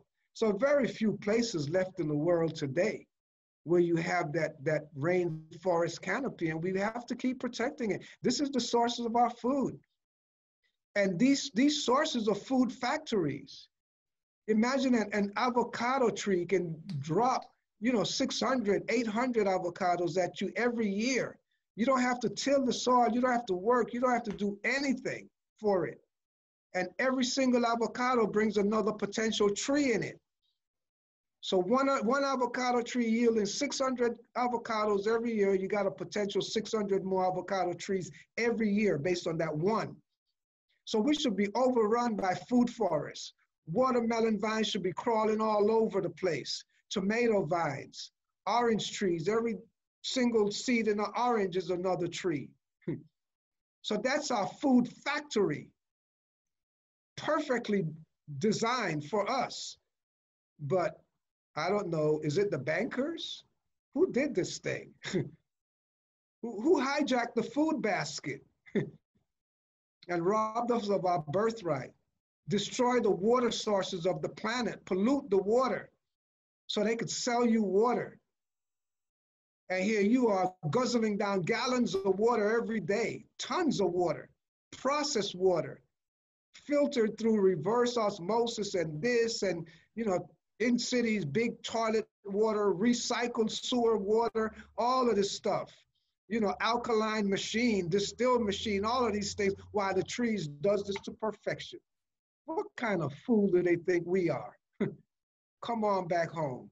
So you see my fire, you see my spirit, you see my energy, because I did not get into this to save the animals. I didn't get into this for animal rights. That's why I don't even subscribe to the vegan movement. I got into this for human rights as a revolutionary in the 60s, to defend our life, to defend our right to live optimum, wholesome life without ever getting sick, without ever starving. So we're coming back home. We're coming back home. Yeah, whatever the forces are, they're bringing us back home. But look, my brother, I can go on and talk, but let me finish up with the wheat. So that wheatgrass is now from a magnetic food. We take that dry berry, that's a building food, a starch that would blow you up, stuff you. Starches are stuffing. They stuff you up. So anytime you eat the stuff, oh, I feel stuffy. And you even use it to stuff your turkey. And aren't you a turkey? Stuffing your body with it as well. Okay? So you migrate that food from being a magnetic food, from a stuffing food, to now a grass, an electromagnetic food, a green leafy vegetable, electromagnetic. The vegetables are your stabilizers. They're your balancers. They neutralize. They help balance you between the fruits and the protein, okay? So a lot of the cereal seeds is for grass. You juice that wheatgrass juice now. Take that wheatgrass juice and juice it. Thanks to Dr. Ann Wigmore, the founder of the Hippocrates Institute, the originator of the wheatgrass culture and the sprouting culture, along with her partner, good friend of mine, brother Viktoras Ulvinskas from Lithuania. Yes, they brought this to us. So in the same History of Vegetarianism article that was done in the Oxford Encyclopedia, the Oxford Encyclopedia did an expose on the history of vegetarianism. And, you know, they started with Pythagoras, but we know it started before Pythagoras because he studied on the banks of the Nile with Imhotep. You know, Imhotep is the original father of medicine, the first man to ever observe that the blood circulated in the human body, from ancient Kemet, from the ancient land of Egypt, you know, that built all these pyramids and all of these things. So Hippocrates is not the father of medicine. They got their teachings on the banks of the Nile. But anyway, they started this expose with Pythagoras and went through the whole history of vegetarianism, through the Quaker stage and all of these other stages, and came up to modern time. Then they speak about the raw food movement, where they claim Dr. Ann Wigmore and her contribution with the whole wheatgrass and the sprouting culture as the only contribution made by the raw food movement to cuisine, to food, you know, that has really impacted the human understanding of food. And then in the next breath, right after that, that's when I am mentioned. They acclaim me as the father of ethical gourmet raw food cuisine because I put the spice on it, you know. So it's an honor to be alongside Dr. Ann Wigmore in that mention. And you know, so with the wheatgrass juice now that she used to heal cancer. This is when I got into it. This is what was happening at the time. Dr. Ann Wigmore was the idol, you know, healing people with cancer and other debilitating, life-threatening diseases and stuff like that using wheatgrass juice. Now, what you do, so what has happened is that you've migrated the wheat berry from a magnetic food to a grass, electromagnetic food, and then juicing it, 100% juice, you've now taken it all the way to an electrical food. So it's in the category of the fruits, the coconut water, but it's rich, deep, concentrated. Coconut water would barely just, stimulate, light bowel movement. Wheatgrass would not stimulate light, from a bowel movement, but wheatgrass would uproot toxins out of the cells because it has pretty much the identical molecular structure as the human blood. Put wheatgrass juice under a microscope with a little bit of your blood, and you'll see the molecular structure is quite identical, quite similar. So it has an affinity to the blood. It goes to the blood, draws toxins out immediately, instantly. An ounce, a teaspoon, a tablespoon is plenty, depending on how toxic you are. You could have an extreme toxic reaction because it rips so much toxins out too fast, so radically, and it dumps it into the bloodstream. And of course, that blood is circulating throughout the body and the brain. When the blood hits the brain, it moves slower in the brain area than anywhere else in the body. So that blood with that extra toxin on it, lingering on the brain for those few extra seconds, it's like you feel dizzy, you feel nauseous, you want to faint. Wheatgrass juice is bad for me. It makes me, no, it's working. It is medicine. It is operating at deep levels. But the thing is, it rips so much out, but it doesn't have the capacity as a true electrical food to stimulate bowel movements and get those toxins that it releases out of the system as fast as it's being released. So your system have to be ready for it. But pair it with coconut juice. Drink that wheatgrass, drink that coconut water, and there you got that perfect synergy. So it not only removes toxins from the tissues, but it replaces those toxins with oxygen.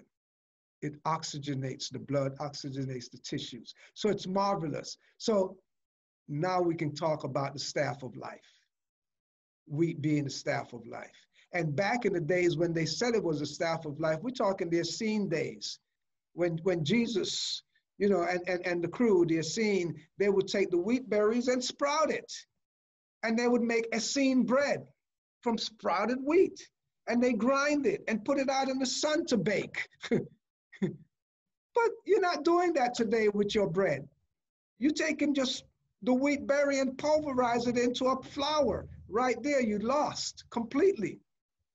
But yes, it's only been 10,000 years that all this has been going on. So, this is new. We've been experimenting. The same way we've been experimenting for at least 700,000 or 300,000 years or 700, whatever, even if it's only been 100,000 years, or even it's been 900,000 years, whatever it is, we've been experimenting with eating cooked foods. Humans are not cooked food eaters by nature. It's been an experiment. And we see what has happened.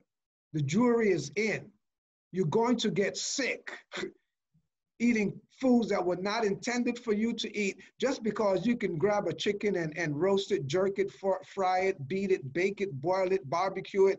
That doesn't make it food. Because you can grab a tube, a cassava, and fry it. It's not food. Because you can take rice and boil it and pump it up with water. It is still not food, okay? You just have the power to pump it up. You could take a green banana and boil it and pump it up with water. It is still a complex carbohydrate. It is still a starch. You did not ripen it. Your intent in boiling that green banana, you was trying to force ripe it because you didn't leave it on the tree to ripen fully and become a simple carbohydrate, become a sugar. So boiling that green banana, you just tenderize it and you made it edible. But now it's going to constipate you, it's going to choke you off, and it's going to force you to have to try to turn it into sugar. So you got to get off your couch when you eat that potato and get running and try to catch up with Usain Bolt and turn your body into a refinery and make sugar on the run. Otherwise, this is why we have problems. This is why you cannot be eating a lot of fruits today because you're eating too much starch. Because you eat fruits, it's going to rip that starch out of your tissues that's been stored up in there because it was never digested. And then you ate that starch with fat, with grease. You always grease all your starch. There's always gravy, butter, mayonnaise, lard, olive oil, all kind of oil, fat, mixed with your starch, because you can't eat dry starch. Who's going to eat a dry piece of bread, a dry pizza dough without some grease in it? Okay? It's going to constipate. You're going to lock you down. You got to put some butter on that potato, that baked potato or something like that. So those two elements don't even digest together. Fat and starch don't digest. You show me cellulose, I'll show you someone who's been eating a lot of starch with grease. You know, you show me dandruff. You show me fungus. I show you someone who's been eating a lot of starch that hasn't been broken down. You show me diabetes. I show you someone that is eating a lot of starch that wasn't broken down into sugar the time it was eaten, and it was stored. And then anytime it releases into the bloodstream, it comes back as sugar. So when you eat fruits and that fruit snatch that old dried out starch out of your tissue, it registers as sugar, and you say the fruit spike your sugar. And there comes the doctor with his or her malpractice education and go sell you something. So you can tolerate eating more of the garbage. You can put more of the problem in.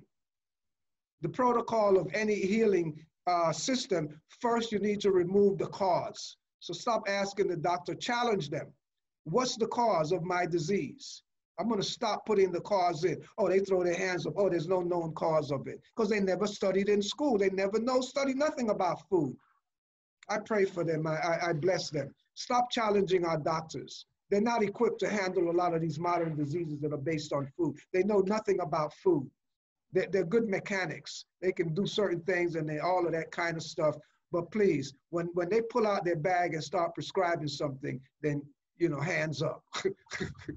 Yeah, that's something that speaks to me, because I've changed my relationship with the way that I would typically, you know, run to the doctor, and whatever tablet or medicine that you'd get, that's like your answer almost. People rely on that a lot. And for me, back in the day when I was suffering a lot from eczema, that's what it was, steroid creams and tablets. And now educating myself and stepping away, I realized actually that that was the complete wrong way to do it, because all that was doing, it was just minimizing the symptoms but never removing the cause. So really, I'm never pulling out the toxins or the issue in the first place. And that's one of those typical diseases or issues where doctors do say, oh, there's no known cause, like we don't know, maybe you can, I'll send you a link to research it on Google, you can read about it, but it might be in your family. And then you're left helpless, because you walk out and then you think, I have to take this cream, there's nothing else. Yeah, I pray for the doctors. I have mercy on them. They paid so much money for that malpractice education. They got to pretty much, you know, hijack you to pay their feedback and to live the life that goes along with being a medical doctor. You know, but fortunately today there's another school of doctor.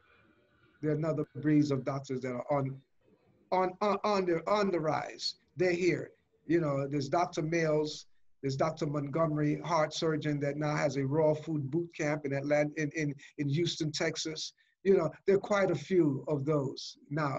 There's Dr. Greger, you know, big nutritionist, you know, out of the UK, and there are plenty. You know, so the angels are here. You know, the angels are The here. knowledge is rising again, right? The real That's knowledge right. from the earth.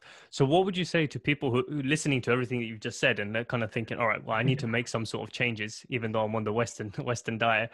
What would be the first steps for them to do that? Or what should they implement as the most important things before they go full on and just drink juice, if they choose Well, to? I think number one, we should definitely put out a starch alert in our lives. Take a good close look. Look at those three categories, the grains, the beans, and the roots, and see how much starch is in your life. Minimize that group as much as possible to get started. And in minimizing that group, start upping your fruits. We're not having enough fruits. And also equally start upping your vegetable groups. You know, your non-starchy, non-sugar, non-fatty foods, start upping those too. And measure your protein very carefully. There are clean sources of protein that leaves minimal waste behind, and there's some protein that leave a lot of uric acid behind that totally challenge our system. So let's clean it up. Let's detox. You know, a lot of Detox your pantry, detox your refrigerator first. Get in there and do a label detective search. You know, the chemicals, stuff you don't understand, look those things up. See what citric acid really is. It sounds like harmful, harmless. Citric acid, oh, it's from citrus. Uh-oh, go ask the dummy, do a search. They will tell you exactly what it is. A lot of these things, we need to take a little more patience, a little more time with self, take a little more ownership, and really know what you're eating. You know, prepare as much of the food yourself. Eating out is a modern concept. It's a foreign concept. It has really affected a lot of our family structure.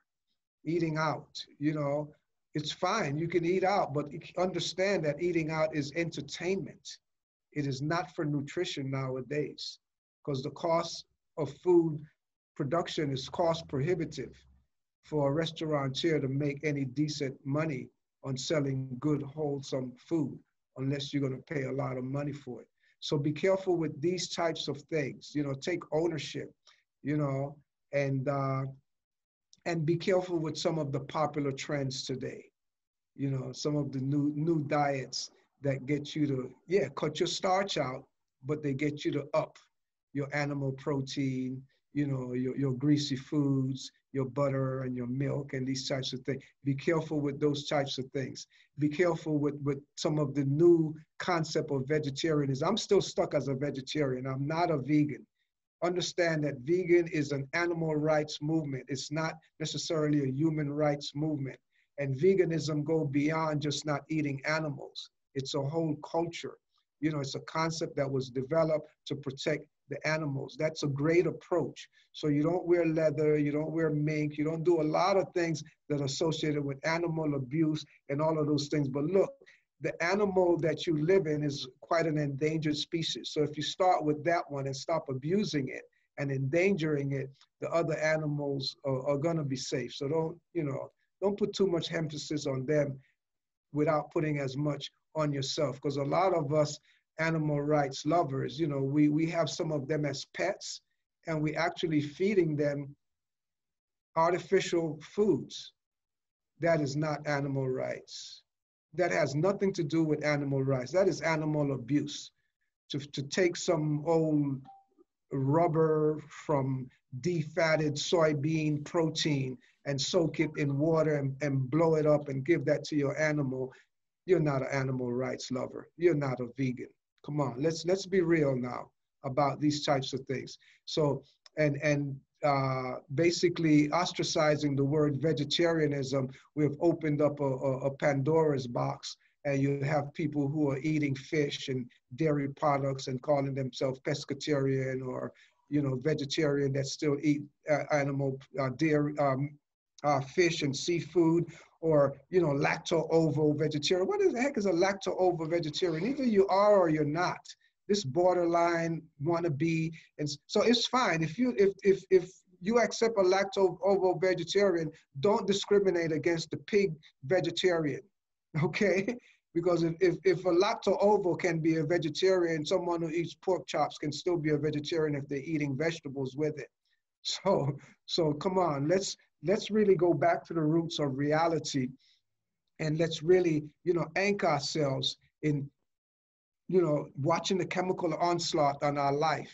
The chemical food industry is barely 50, 60 years old. We don't need all of these chemicals in our life, in our food, inside our body. It's a total invasion of our DNA, you know, and we see what's going on. A lot of us are being restructured, you know, genetically with a lot of these foods. It's really altering our hormones. You know, there's a lot of, you know, males that are developing excessive amount of female hormones, and a lot of females that are developing excessive amount of masculine hormones. You know, that's great, you know, if that's where you want to go. You know, there's evolution and all of this stuff, but also I believe in devolution, you know. So a lot of us are devolving. A lot of this, you know, so-called new way of eating is a devolution. This whole plant-based nutrition, that is gross. That is an insult you know, to take my plant-based vegetable and splice it with animal protein, animal gene, so that my tomato can have the color of butterfly red. You know, that is not, I don't want plant-based. I just want 100% plant food. Okay, that's what I'm about, plant food. Because you open up to so much stuff, texturized vegetable protein, you know, slut in your burger. You know, so you don't want a hamburger, you want a slutty burger now, and all of these kinds of stuff. You want something beyond meat. Like, how far are you gonna get beyond meat? You know, come on. Let's come back before meat. Let's come back before meat. We don't want to go beyond meat. Hit the brakes on meat. Reverse. Before meat. The original meaning of the word meat is food. Behold, for I've given unto you the seed-yielding foods, and unto you they shall be your meat. Meat means food. So let's not let the flesh industry gangster on that word either. So it's not about the food in your life. It's truly more about the life in your food that nourish. You're not going to get life from death. You cannot kill your food and expect it to grow inside of you. If a boiled carrot cannot grow in the field, you're not going to eat. You're not going to grow if you eat that boiled carrot either. So life is real.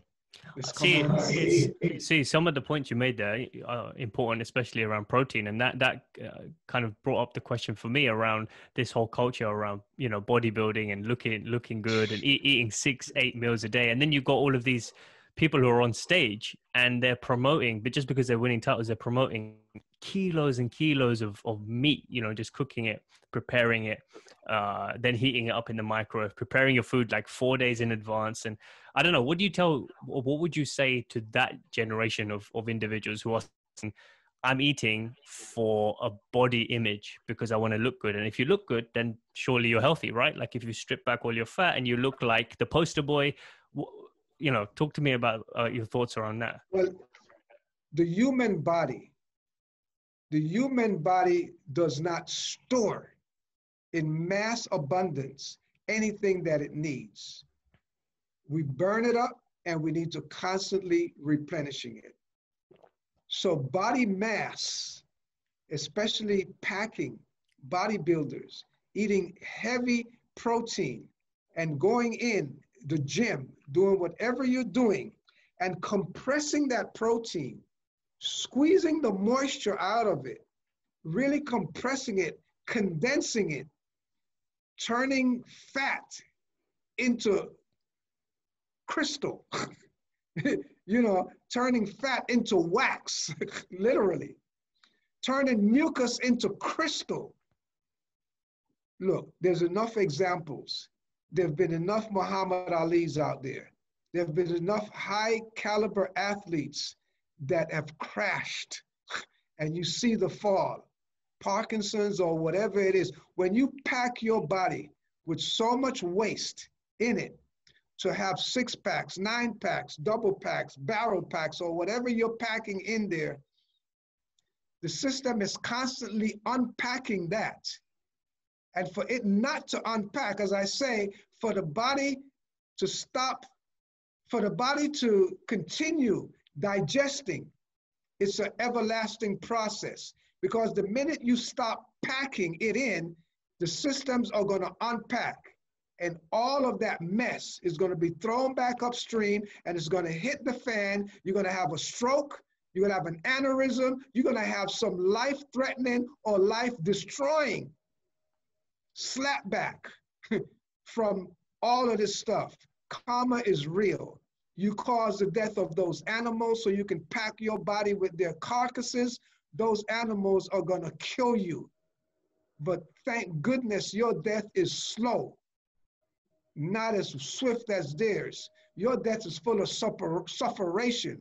Again, look at Muhammad Ali, the greatest. Please, excuse me, okay? Excuse me. So what did they say at the end of his life? Did they still call him the greatest? The greatest what? The greatest one that has been lived in deception. But beyond that, wonderful man, great man, I'm not going after him or anything like that. I am not negating anybody's food. Your food is sacred. Whatever you're eating, whatever you're packing your system with, it is sacred. I understand where you're coming from, and I understand your predicament. I understand the pitfall that you have fell into. You know, your whole culture has been hijacked. It's been hijacked. There's no reason why an intelligent man, like for example, yesterday or day before yesterday, this member of Congress, civil rights leader, John Lewis, passed some heavy, intense medical condition. This man is too brilliant to have died like that. Jimmy Carter has been too much of a brilliant individual to be suffering the way he is today with disease. There's no reason why we should be sick. And some of our people who are great, brilliant thinkers, artists, philosophers, to be suffering from cancer, to not being able to discipline your gut to the form that you actually kill yourself. Come on, humanity. Let's come on back home. There's a whole nother plan. Let's take all of this blindfold off, you know, but mind your gut. Mind your gut. It's a cesspool and it's killing us. We got to clean it up. We got to detox, but it's coming. We don't have a choice. It's this or die, sufferation and die. So a lot of people are coming back home. We welcome you. Welcome home to self, because you need to take ownership. You need to take responsibility. You're the one that's been digging your grave with your fork, okay? So now, let's lay the foundation for a great, glorious life here moving forward. The writing is on the wall, and all of the signals are out. All of the opportunities are out. We have the World Wide Web right here. There's no excuse. There's no getting around it right now. Yeah, information is everywhere now. So you can, if you search for the right thing in the right way, you can get access to it. Just like we're talking, just like the way that you've been sharing some of the stuff you've shared up to this point. But what about individuals who think at this point in time, listening to this, thinking about B12, omega-3? Come on, like, you know, as if we're focusing on a plant-based or, you know, plant lifestyle, where am I going to get all that from? Because they're not conditioned to think that those things exist in different forms, and some things are actually needed for the body and other things are not, which we might be told, oh, you need more of this, just like we're told about protein. That's like the number one thing. If the food doesn't have protein, I'm not eating it. So it's like, you know, I just want you to set us straight on that for people who are thinking about that right now. Well, I do regular, normal, you know, medical blood work, urine analysis. You know, I go to my doctor, I get readings on all of this, and my protein is fine, no problem. Everything is fine except for the B12. So I am deficient in B12, okay? When you're deficient in B12, what are the symptoms of B12 deficiency? My nerves, they say your nerves are shot. I have no issue with my nerves whatsoever. At 72, I should be close to borderline Alzheimer's. No B12, all plant food for 51 years, no B12 supplement, 44 years of eating all living sun-fired foods, not cooked on the stove or anything else. I'm in a whole different league from vegans who have B12 deficiency and are eating cooked foods. A lot of them are showing the symptoms of the deficiency. The body needs minimal amount of B12, micrograms of B12. So cow's flesh, animal flesh, the amount of B12 that you get in eating steak is huge, it's vast, tremendous. Because there are no B12 in plant foods, don't panic. Don't panic, because 95% of that B12 that you consume from eating animal protein, it comes out in your excrement. You pass it out in your waste. So that indicates that your body only was capable or only needed to utilize about 5%. So eating all living foods, all fresh plant foods, and living in the sun, just like the cows, synthesizing that green juice that I'm eating with the sun, that photosynthesis process, and not eating any cooked food to generate any unfriendly bacteria in my intestinal tract. I am capable, my body generates the equivalent of the 5% B12 that is retained in the gut of B12 eaters, of animal flesh eaters that are eating a lot of foods that are high in B12. My body synthesizes and generates just the right amount or necessary amount of B12 that I need to not have, because I wrote Harvard University, I said, hey, it's not on me to prove anything why I'm B12 deficient. It's on you to prove why I'm B12 deficient and I'm not showing any of the symptoms associated with B12 deficiency. Yet I know even my doctor, who has no B12 deficiency because he eats a whole bunch of steak, but he's more nervous than I am. Okay? I see many doctors that has Alzheimer's themselves and have other forms of dementia, and they don't have B12 deficiency. So let's wake up. Practically everybody got B12 deficiency as well, even, period. But there's a whole lot more to the science than what you're putting out there. It's a whole lot more. So, you know, and then don't tell me nothing about it's my genes and it's, you know, all of that kind of stuff. Look, I have 5 siblings and, you know, it's what I eat, okay? I have one 8 years younger than me that died from a massive heart attack. I have one that was 1 year older than me that died of 2 forms of cancer, okay? I have one that's 3 years older than me that's right now stroke and barely can make it. Sister's laying up. I'm the only one in the family. So, and this did not run in the family, what I'm exhibiting. It is definitely tied to what I've been eating, what I've been consuming for these past years. So let's really, really come home.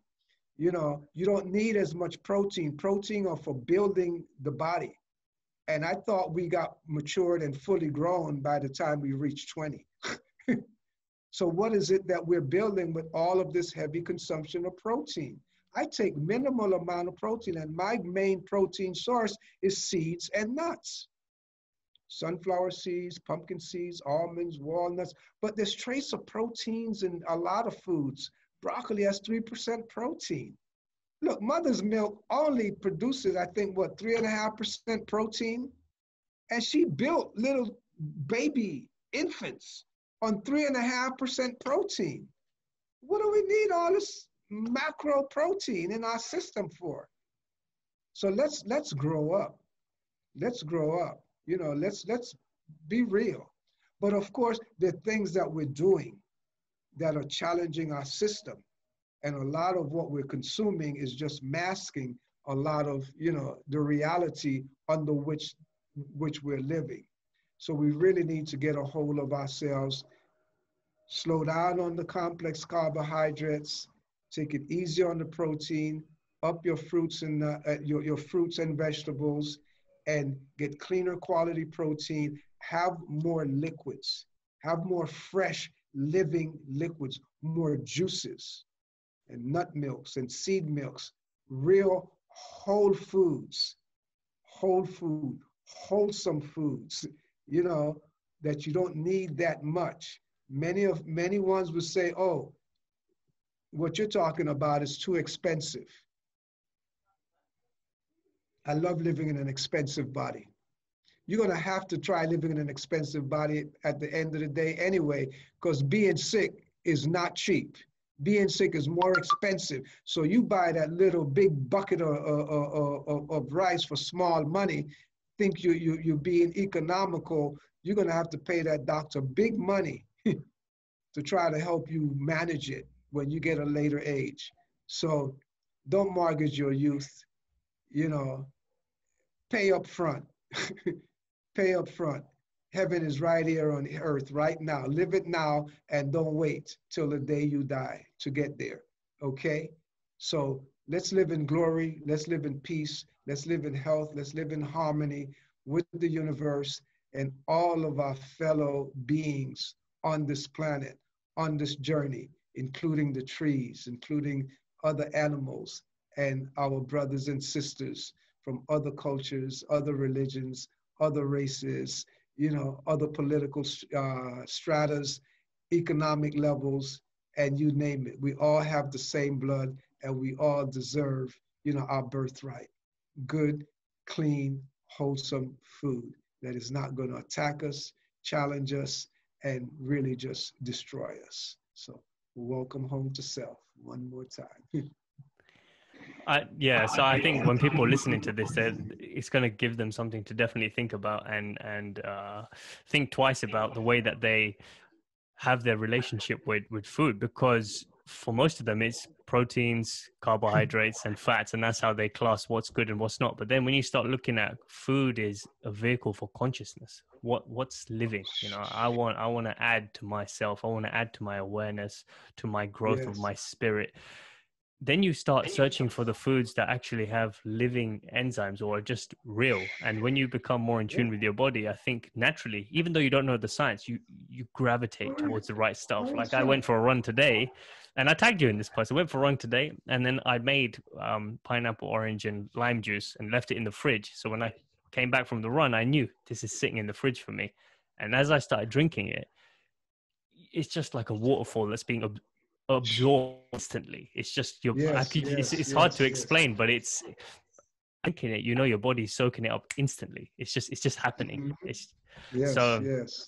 yeah, I mean, there is a big difference when you start making small shifts and you see, oh, my body's actually reacting differently in this way and that way, and you start fine-tuning your habits a little bit, and you start seeing the differences in bowel movements and how you're feeling bloated and how good your sleep is, and all of these things that Yes, start becoming yes. affected. One That's thing I right. wanted to ask you, actually, in terms of juicing, there's quite a lot of pulp that gets left once you juice, let's say, I don't know, like 4 or 5 pineapples or whatever it is. A lot of pulp gets left. Is that because the juicer is not of good quality, or is it because then I'm thinking, well, if I was to eat the pineapple, I'd be eating all of that stuff. So is that waste, or is it being differentiated properly?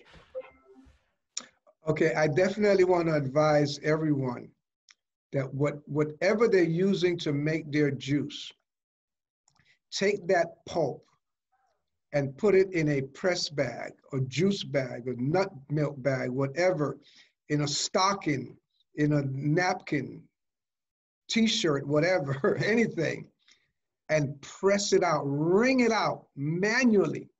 There's a good at least 20 to 30% more juice left in that pulp. And you're gonna see that pulp that's left in that bag, it's very insignificant. Very insignificant. It's very dry. It's just tissue. It's just tissue. It's good for the compost. And you see the yield. This is what our body is supposed to do. It's supposed to wring it out, but that's a big job. This is what I'm saying. So modern technology in this sense is helping us to bypass and giving the system a break. It's like right now, my body's on a vacation. Drinking this juice, I've been on a 67-day vacation right now, you know. So we're talking strawberries, mangoes, pitaya, you know, the dragon fruit, and coconut water. Coconut water. So what I do, I put these in the blender. I don't even mess with the juice extractor for something like this. I put the strawberry, the dragon fruit, and the mango in the blender with coconut water. Blend it down, less than a minute, 30 seconds, whoop, blend it down. I pour that in a dinner napkin and press it out. I can get the pulp and show you a quart blender full, and the amount of pulp that comes out it would fit in say, a little shot glass, about 2 ounces of pulp. You see the fiber, the hairy strings from the mango in there. You see the little seeds from the dragon fruit in there. You see the little strawberry seeds in there. But all the water is here. It's got a little light body to it. It's not, filtered, but it doesn't have any fiber in it. It doesn't have any pulp in it. A difference of night and day. So you're not throwing anything away. Look, if you ever seen the commercials from the Juice Man juicer, when the Juice Man, Dave Cordes, used to say, oh, and after you make the juice, don't throw that pulp away. Take it and make something with it. Because he's telling you, for goodness sake, my juicer did not do a great job. So if you just throw whatever that pulp away, you're throwing money away. So, but I'm telling you, just take it and press it. That's all. You don't need to eat trash to get nutrients. And living on this way, if you're living the way that I'm sharing with you, you get enough fiber.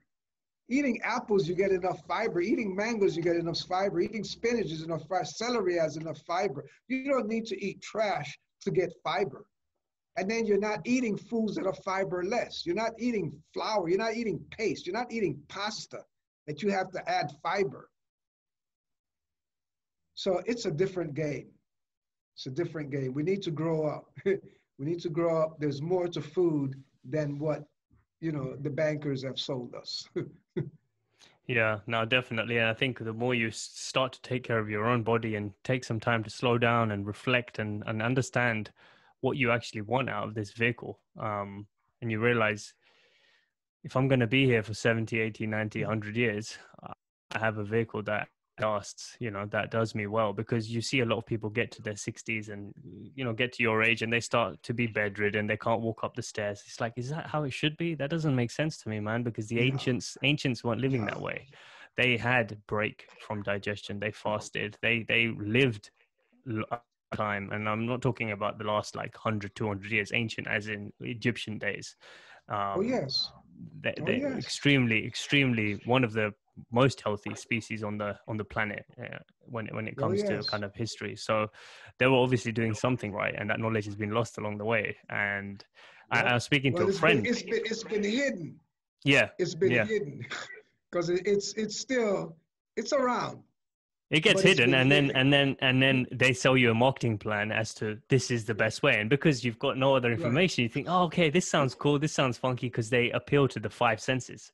And if we constantly indulge in our 5 senses, that's, we have no other option. So it's not a good game to play. But right. So, we dived into a lot of stuff here, man, and I appreciate your time and energy. Is there anything else left on your chest that you feel, I want people to know this right now? Wow. No, not really. I tell you, a couple of days ago, I had a luncheon, that I hosted where I'm at here at the resort. And I was told to prepare for, we were planning to prepare for 20 people. The registration blew me away. 2 days prior, it was like, can you adjust and serve 45 people? They said they cut it off at 45 because that's the capacity of the hall we were using just to seat 45 people. So the world is hungry.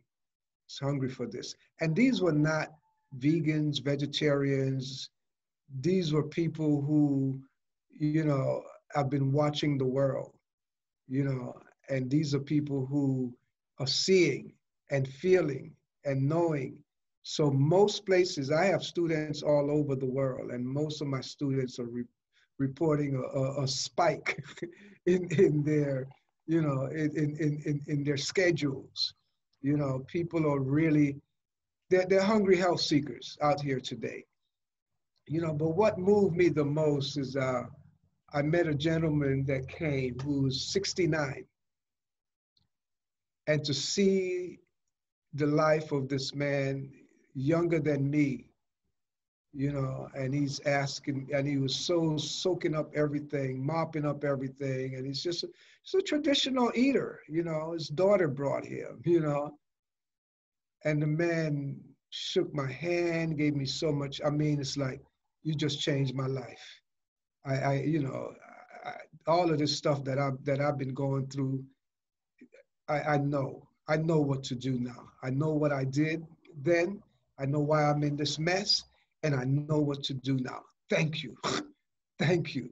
So this is it. This is what's going on. So, and it's happening throughout now, because we have in younger generations now that are second, third generation vegetarians that never had meat.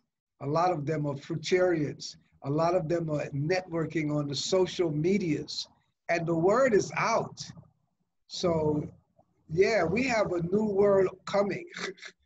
We have a new world coming. I'm seeing the impact of the revolution, this 50, 60-year-old revolution that is bearing fruits today.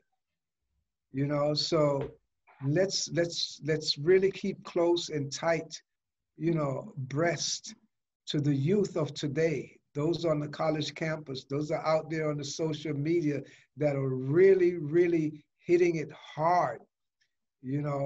A lot of us have them in our homes. I see how they've been brought out. The children are bringing their parents out to dinner, exposing them, and the parents are like, thank you, thank you, thank you. So it really resonates with, reading Khalil Gibran, the book, The Prophet, years ago, growing up with that book where he says, your children are not your children. They only come through, but they're not of you. Try not to make them like you, but strive to be like them.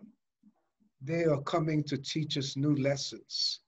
A lot of us are stuck in old traditions, old habits that we thought we could never really unleash from. But let's observe our children. Let's observe our babies. Let's observe when, that little baby of ours in our home is congested, as mucus, as a cold, why they're crying and all of these things. What is it that we've been feeding them?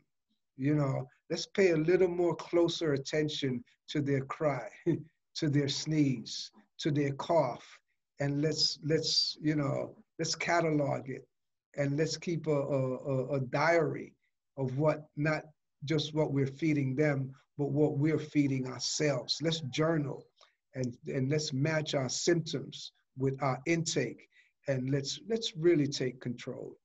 Let's really take ownership of our life. It is our life to live. It is our life to God, and please, it is your hand that put the food in your mouth. There's no system, there's no government, there's no food manufacturer, there's no one to blame.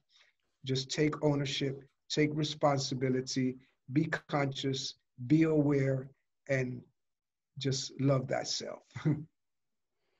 Thank you so much for this opportunity to share together. No, thank you so much for sharing so much and imparting your wisdom on the coming individuals who are growing in this day and age, and who are seeking that wisdom, who are seeking true wisdom, because there's so much information out there, misinformation and stuff that's packaged up as what is knowledge, but you don't really know that unless you're hearing it from someone who's a living embodiment of the principles they're talking about.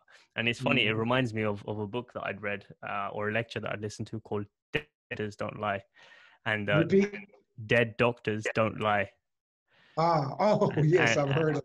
Yeah, and the individual talks about a number of vitamins and minerals that are essential for the human body, like magnesium, zinc, selenium, all of these things that build up the body. Yet doctors don't talk about these when they have patients come in with different ailments and things, and they prescribe a certain way of eating or drinking or medicine of some sort. But yet that doctor dies at the age of 35 or 40 or 45. So if they're a doctor and they're supposed to help you heal, why is it they're dying earlier than some of their own patients? It really got me thinking about, like, there's something here to this system, and that maybe it's not working. Maybe what they're sharing as actual knowledge is not real wisdom. You know, wisdom is information that's coming from yourself internally. Knowledge is what's Yeah, coming yeah. externally, and especially getting wisdom from those who are living embodiments of their own principles, like yourself. Yes. Proof is in the pudding, right? It's in your True, face, true. it's in your smile, it's in your vibration. So Yeah, um I understand that doctors are probably the shortest lived professionals in today's age. But look at the interesting dynamics. We have more doctors on the planet, more hospitals, more medical schools, more nurses, more pharmaceuticals, more drugs. We have more of all of those things, but yet humanity is getting sicker. We're getting sicker. So I don't know, they're talking about defund the police.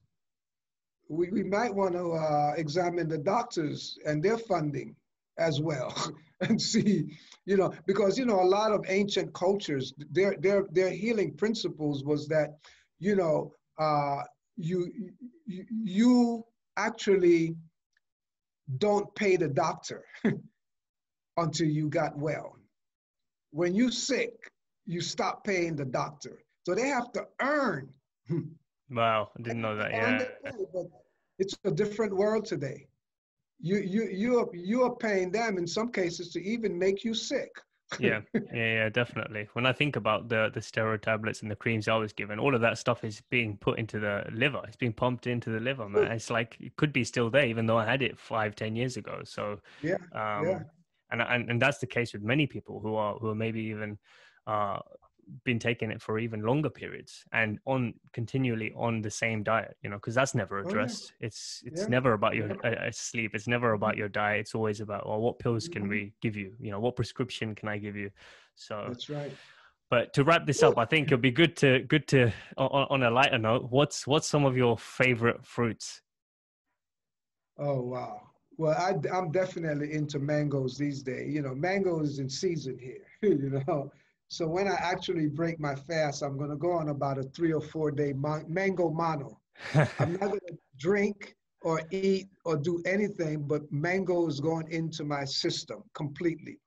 I'm going to be eating nothing but mangoes because, I still got another month or so before the season finally peters out here. So, you know, my bowel movements, my body odors, everything, I'm going to be exuding mango. So I would say mango would definitely have to be my favorite all-time fruit of all. Absolutely. I'm right there with you, man. I'm sure many people are who are listening. Mango is amazing. What do you actually? So one more thing. Questions keep coming. One more thing is, obviously you live in a tropical climate and you have access to a lot more fruit and vegetation that we may not get in other parts of the world. Do we import that? Do we settle for what's around us? Like what's the situation there? Because you obviously have a lot more access, it seems. I could be wrong, so you can correct me, but to the electrical nature of the fruit, the natural fruits that grow on places like the coconut tree and stuff, which you don't see here.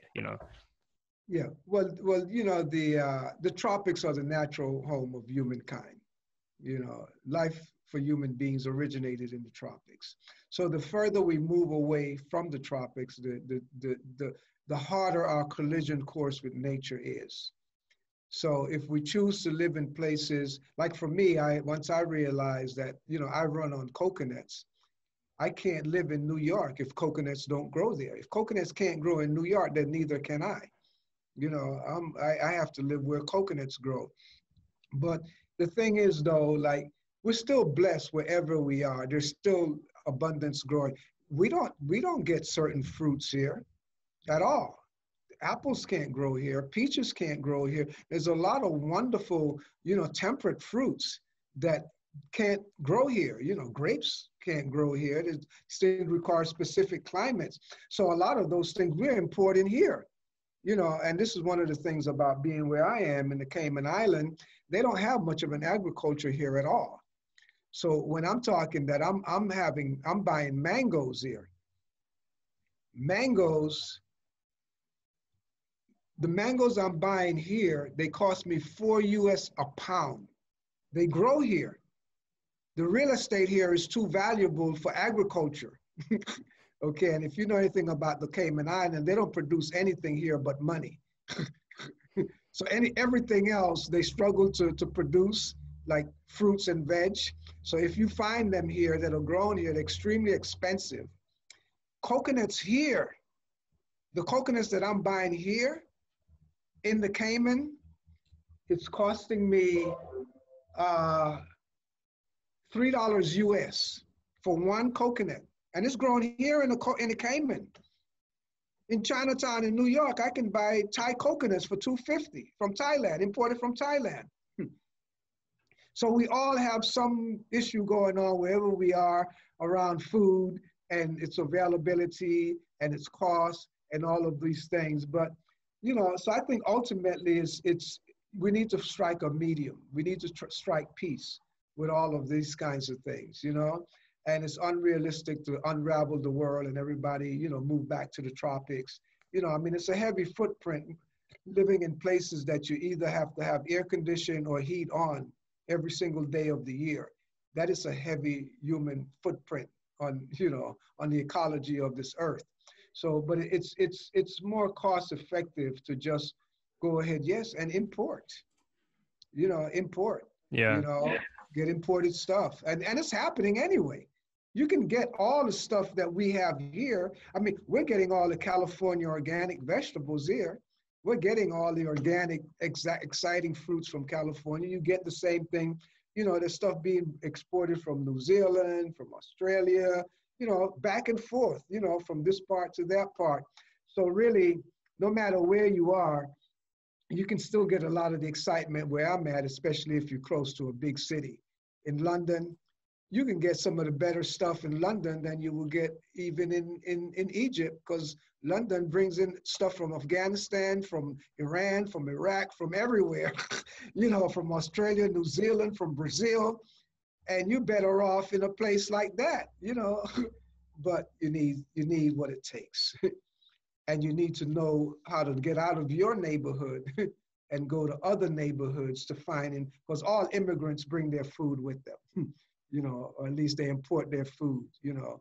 So it's good being in a lot of those other places, but Yeah. you know, if you're there, just make sure you're earning your while there, that you can afford to, you know, to get these things. And the same thing I have to look out for here. So we all have to face it some way or the other. It's all about business, you know, when it comes to food these days. So to wrap this up then, what can people expect if they want to study with you, if they want to find out more, become certified, all of that kind of stuff? Of course, I'll put all of the links to that in when the episode comes out, so people can come out and reach you. But what can they expect if they want to dive deeper with you? Well, definitely to begin with, I have a webinar every Wednesday on Instagram Live, Aris, ARIS _ LaTham, LATHAM. And that's Wednesday at 1 p.m. Eastern time. You can tune in, costs you nothing. And I have tons of videos on YouTube. I keep up with my Facebook every day. You know, I'm posting what I'm eating on Facebook every day, what I'm drinking, whatever it is. There's something going on in my circle every day. Usually I receive students for certification courses, retreats. So all of that has been on hold. The airport here would be opening up September 1st, but I have some travel dates, you know, so I'm going to other places to do things. Connect with me directly, you know, sunfired.com, or write me at sunfired@sunfired.com, and find out where I am. I might be reaching somewhere near you, or if you want to invite me to come to your community, you know, just drop me a line and let's organize something there. And I do have retreats for the rest of this year. I have one planned in Suriname, one in Costa Rica, you know, so those two between September and November, those are going to be taking off. So keep keep abreast, you know, of my social posting. They're all going to be listed up there, and hoping to meet you guys someday, you know, and looking forward to sharing with you in person, and just really just sun fired in your word, man. Just put the sun fire out there, you know, and get it all lit up with you. Bro, thank you so much for taking the time to share. I feel like we could probably do multiple episodes and probably do one massive long episode if we just let the time fly by, because you've got a wealth of knowledge and experience. Yeah, And we're approaching almost 3 hours I here. So I know it's crazy, man. So thanks so yeah, much, and yeah, I'll let you know when this drops, and then we can share it, and hopefully do this again sometime, man. yeah, looking forward, man. It's been live, man. It's been a pleasure sharing with you. You know, really appreciate your energy, and love to everyone out there. You know, love you dearly. Thank you so much, family.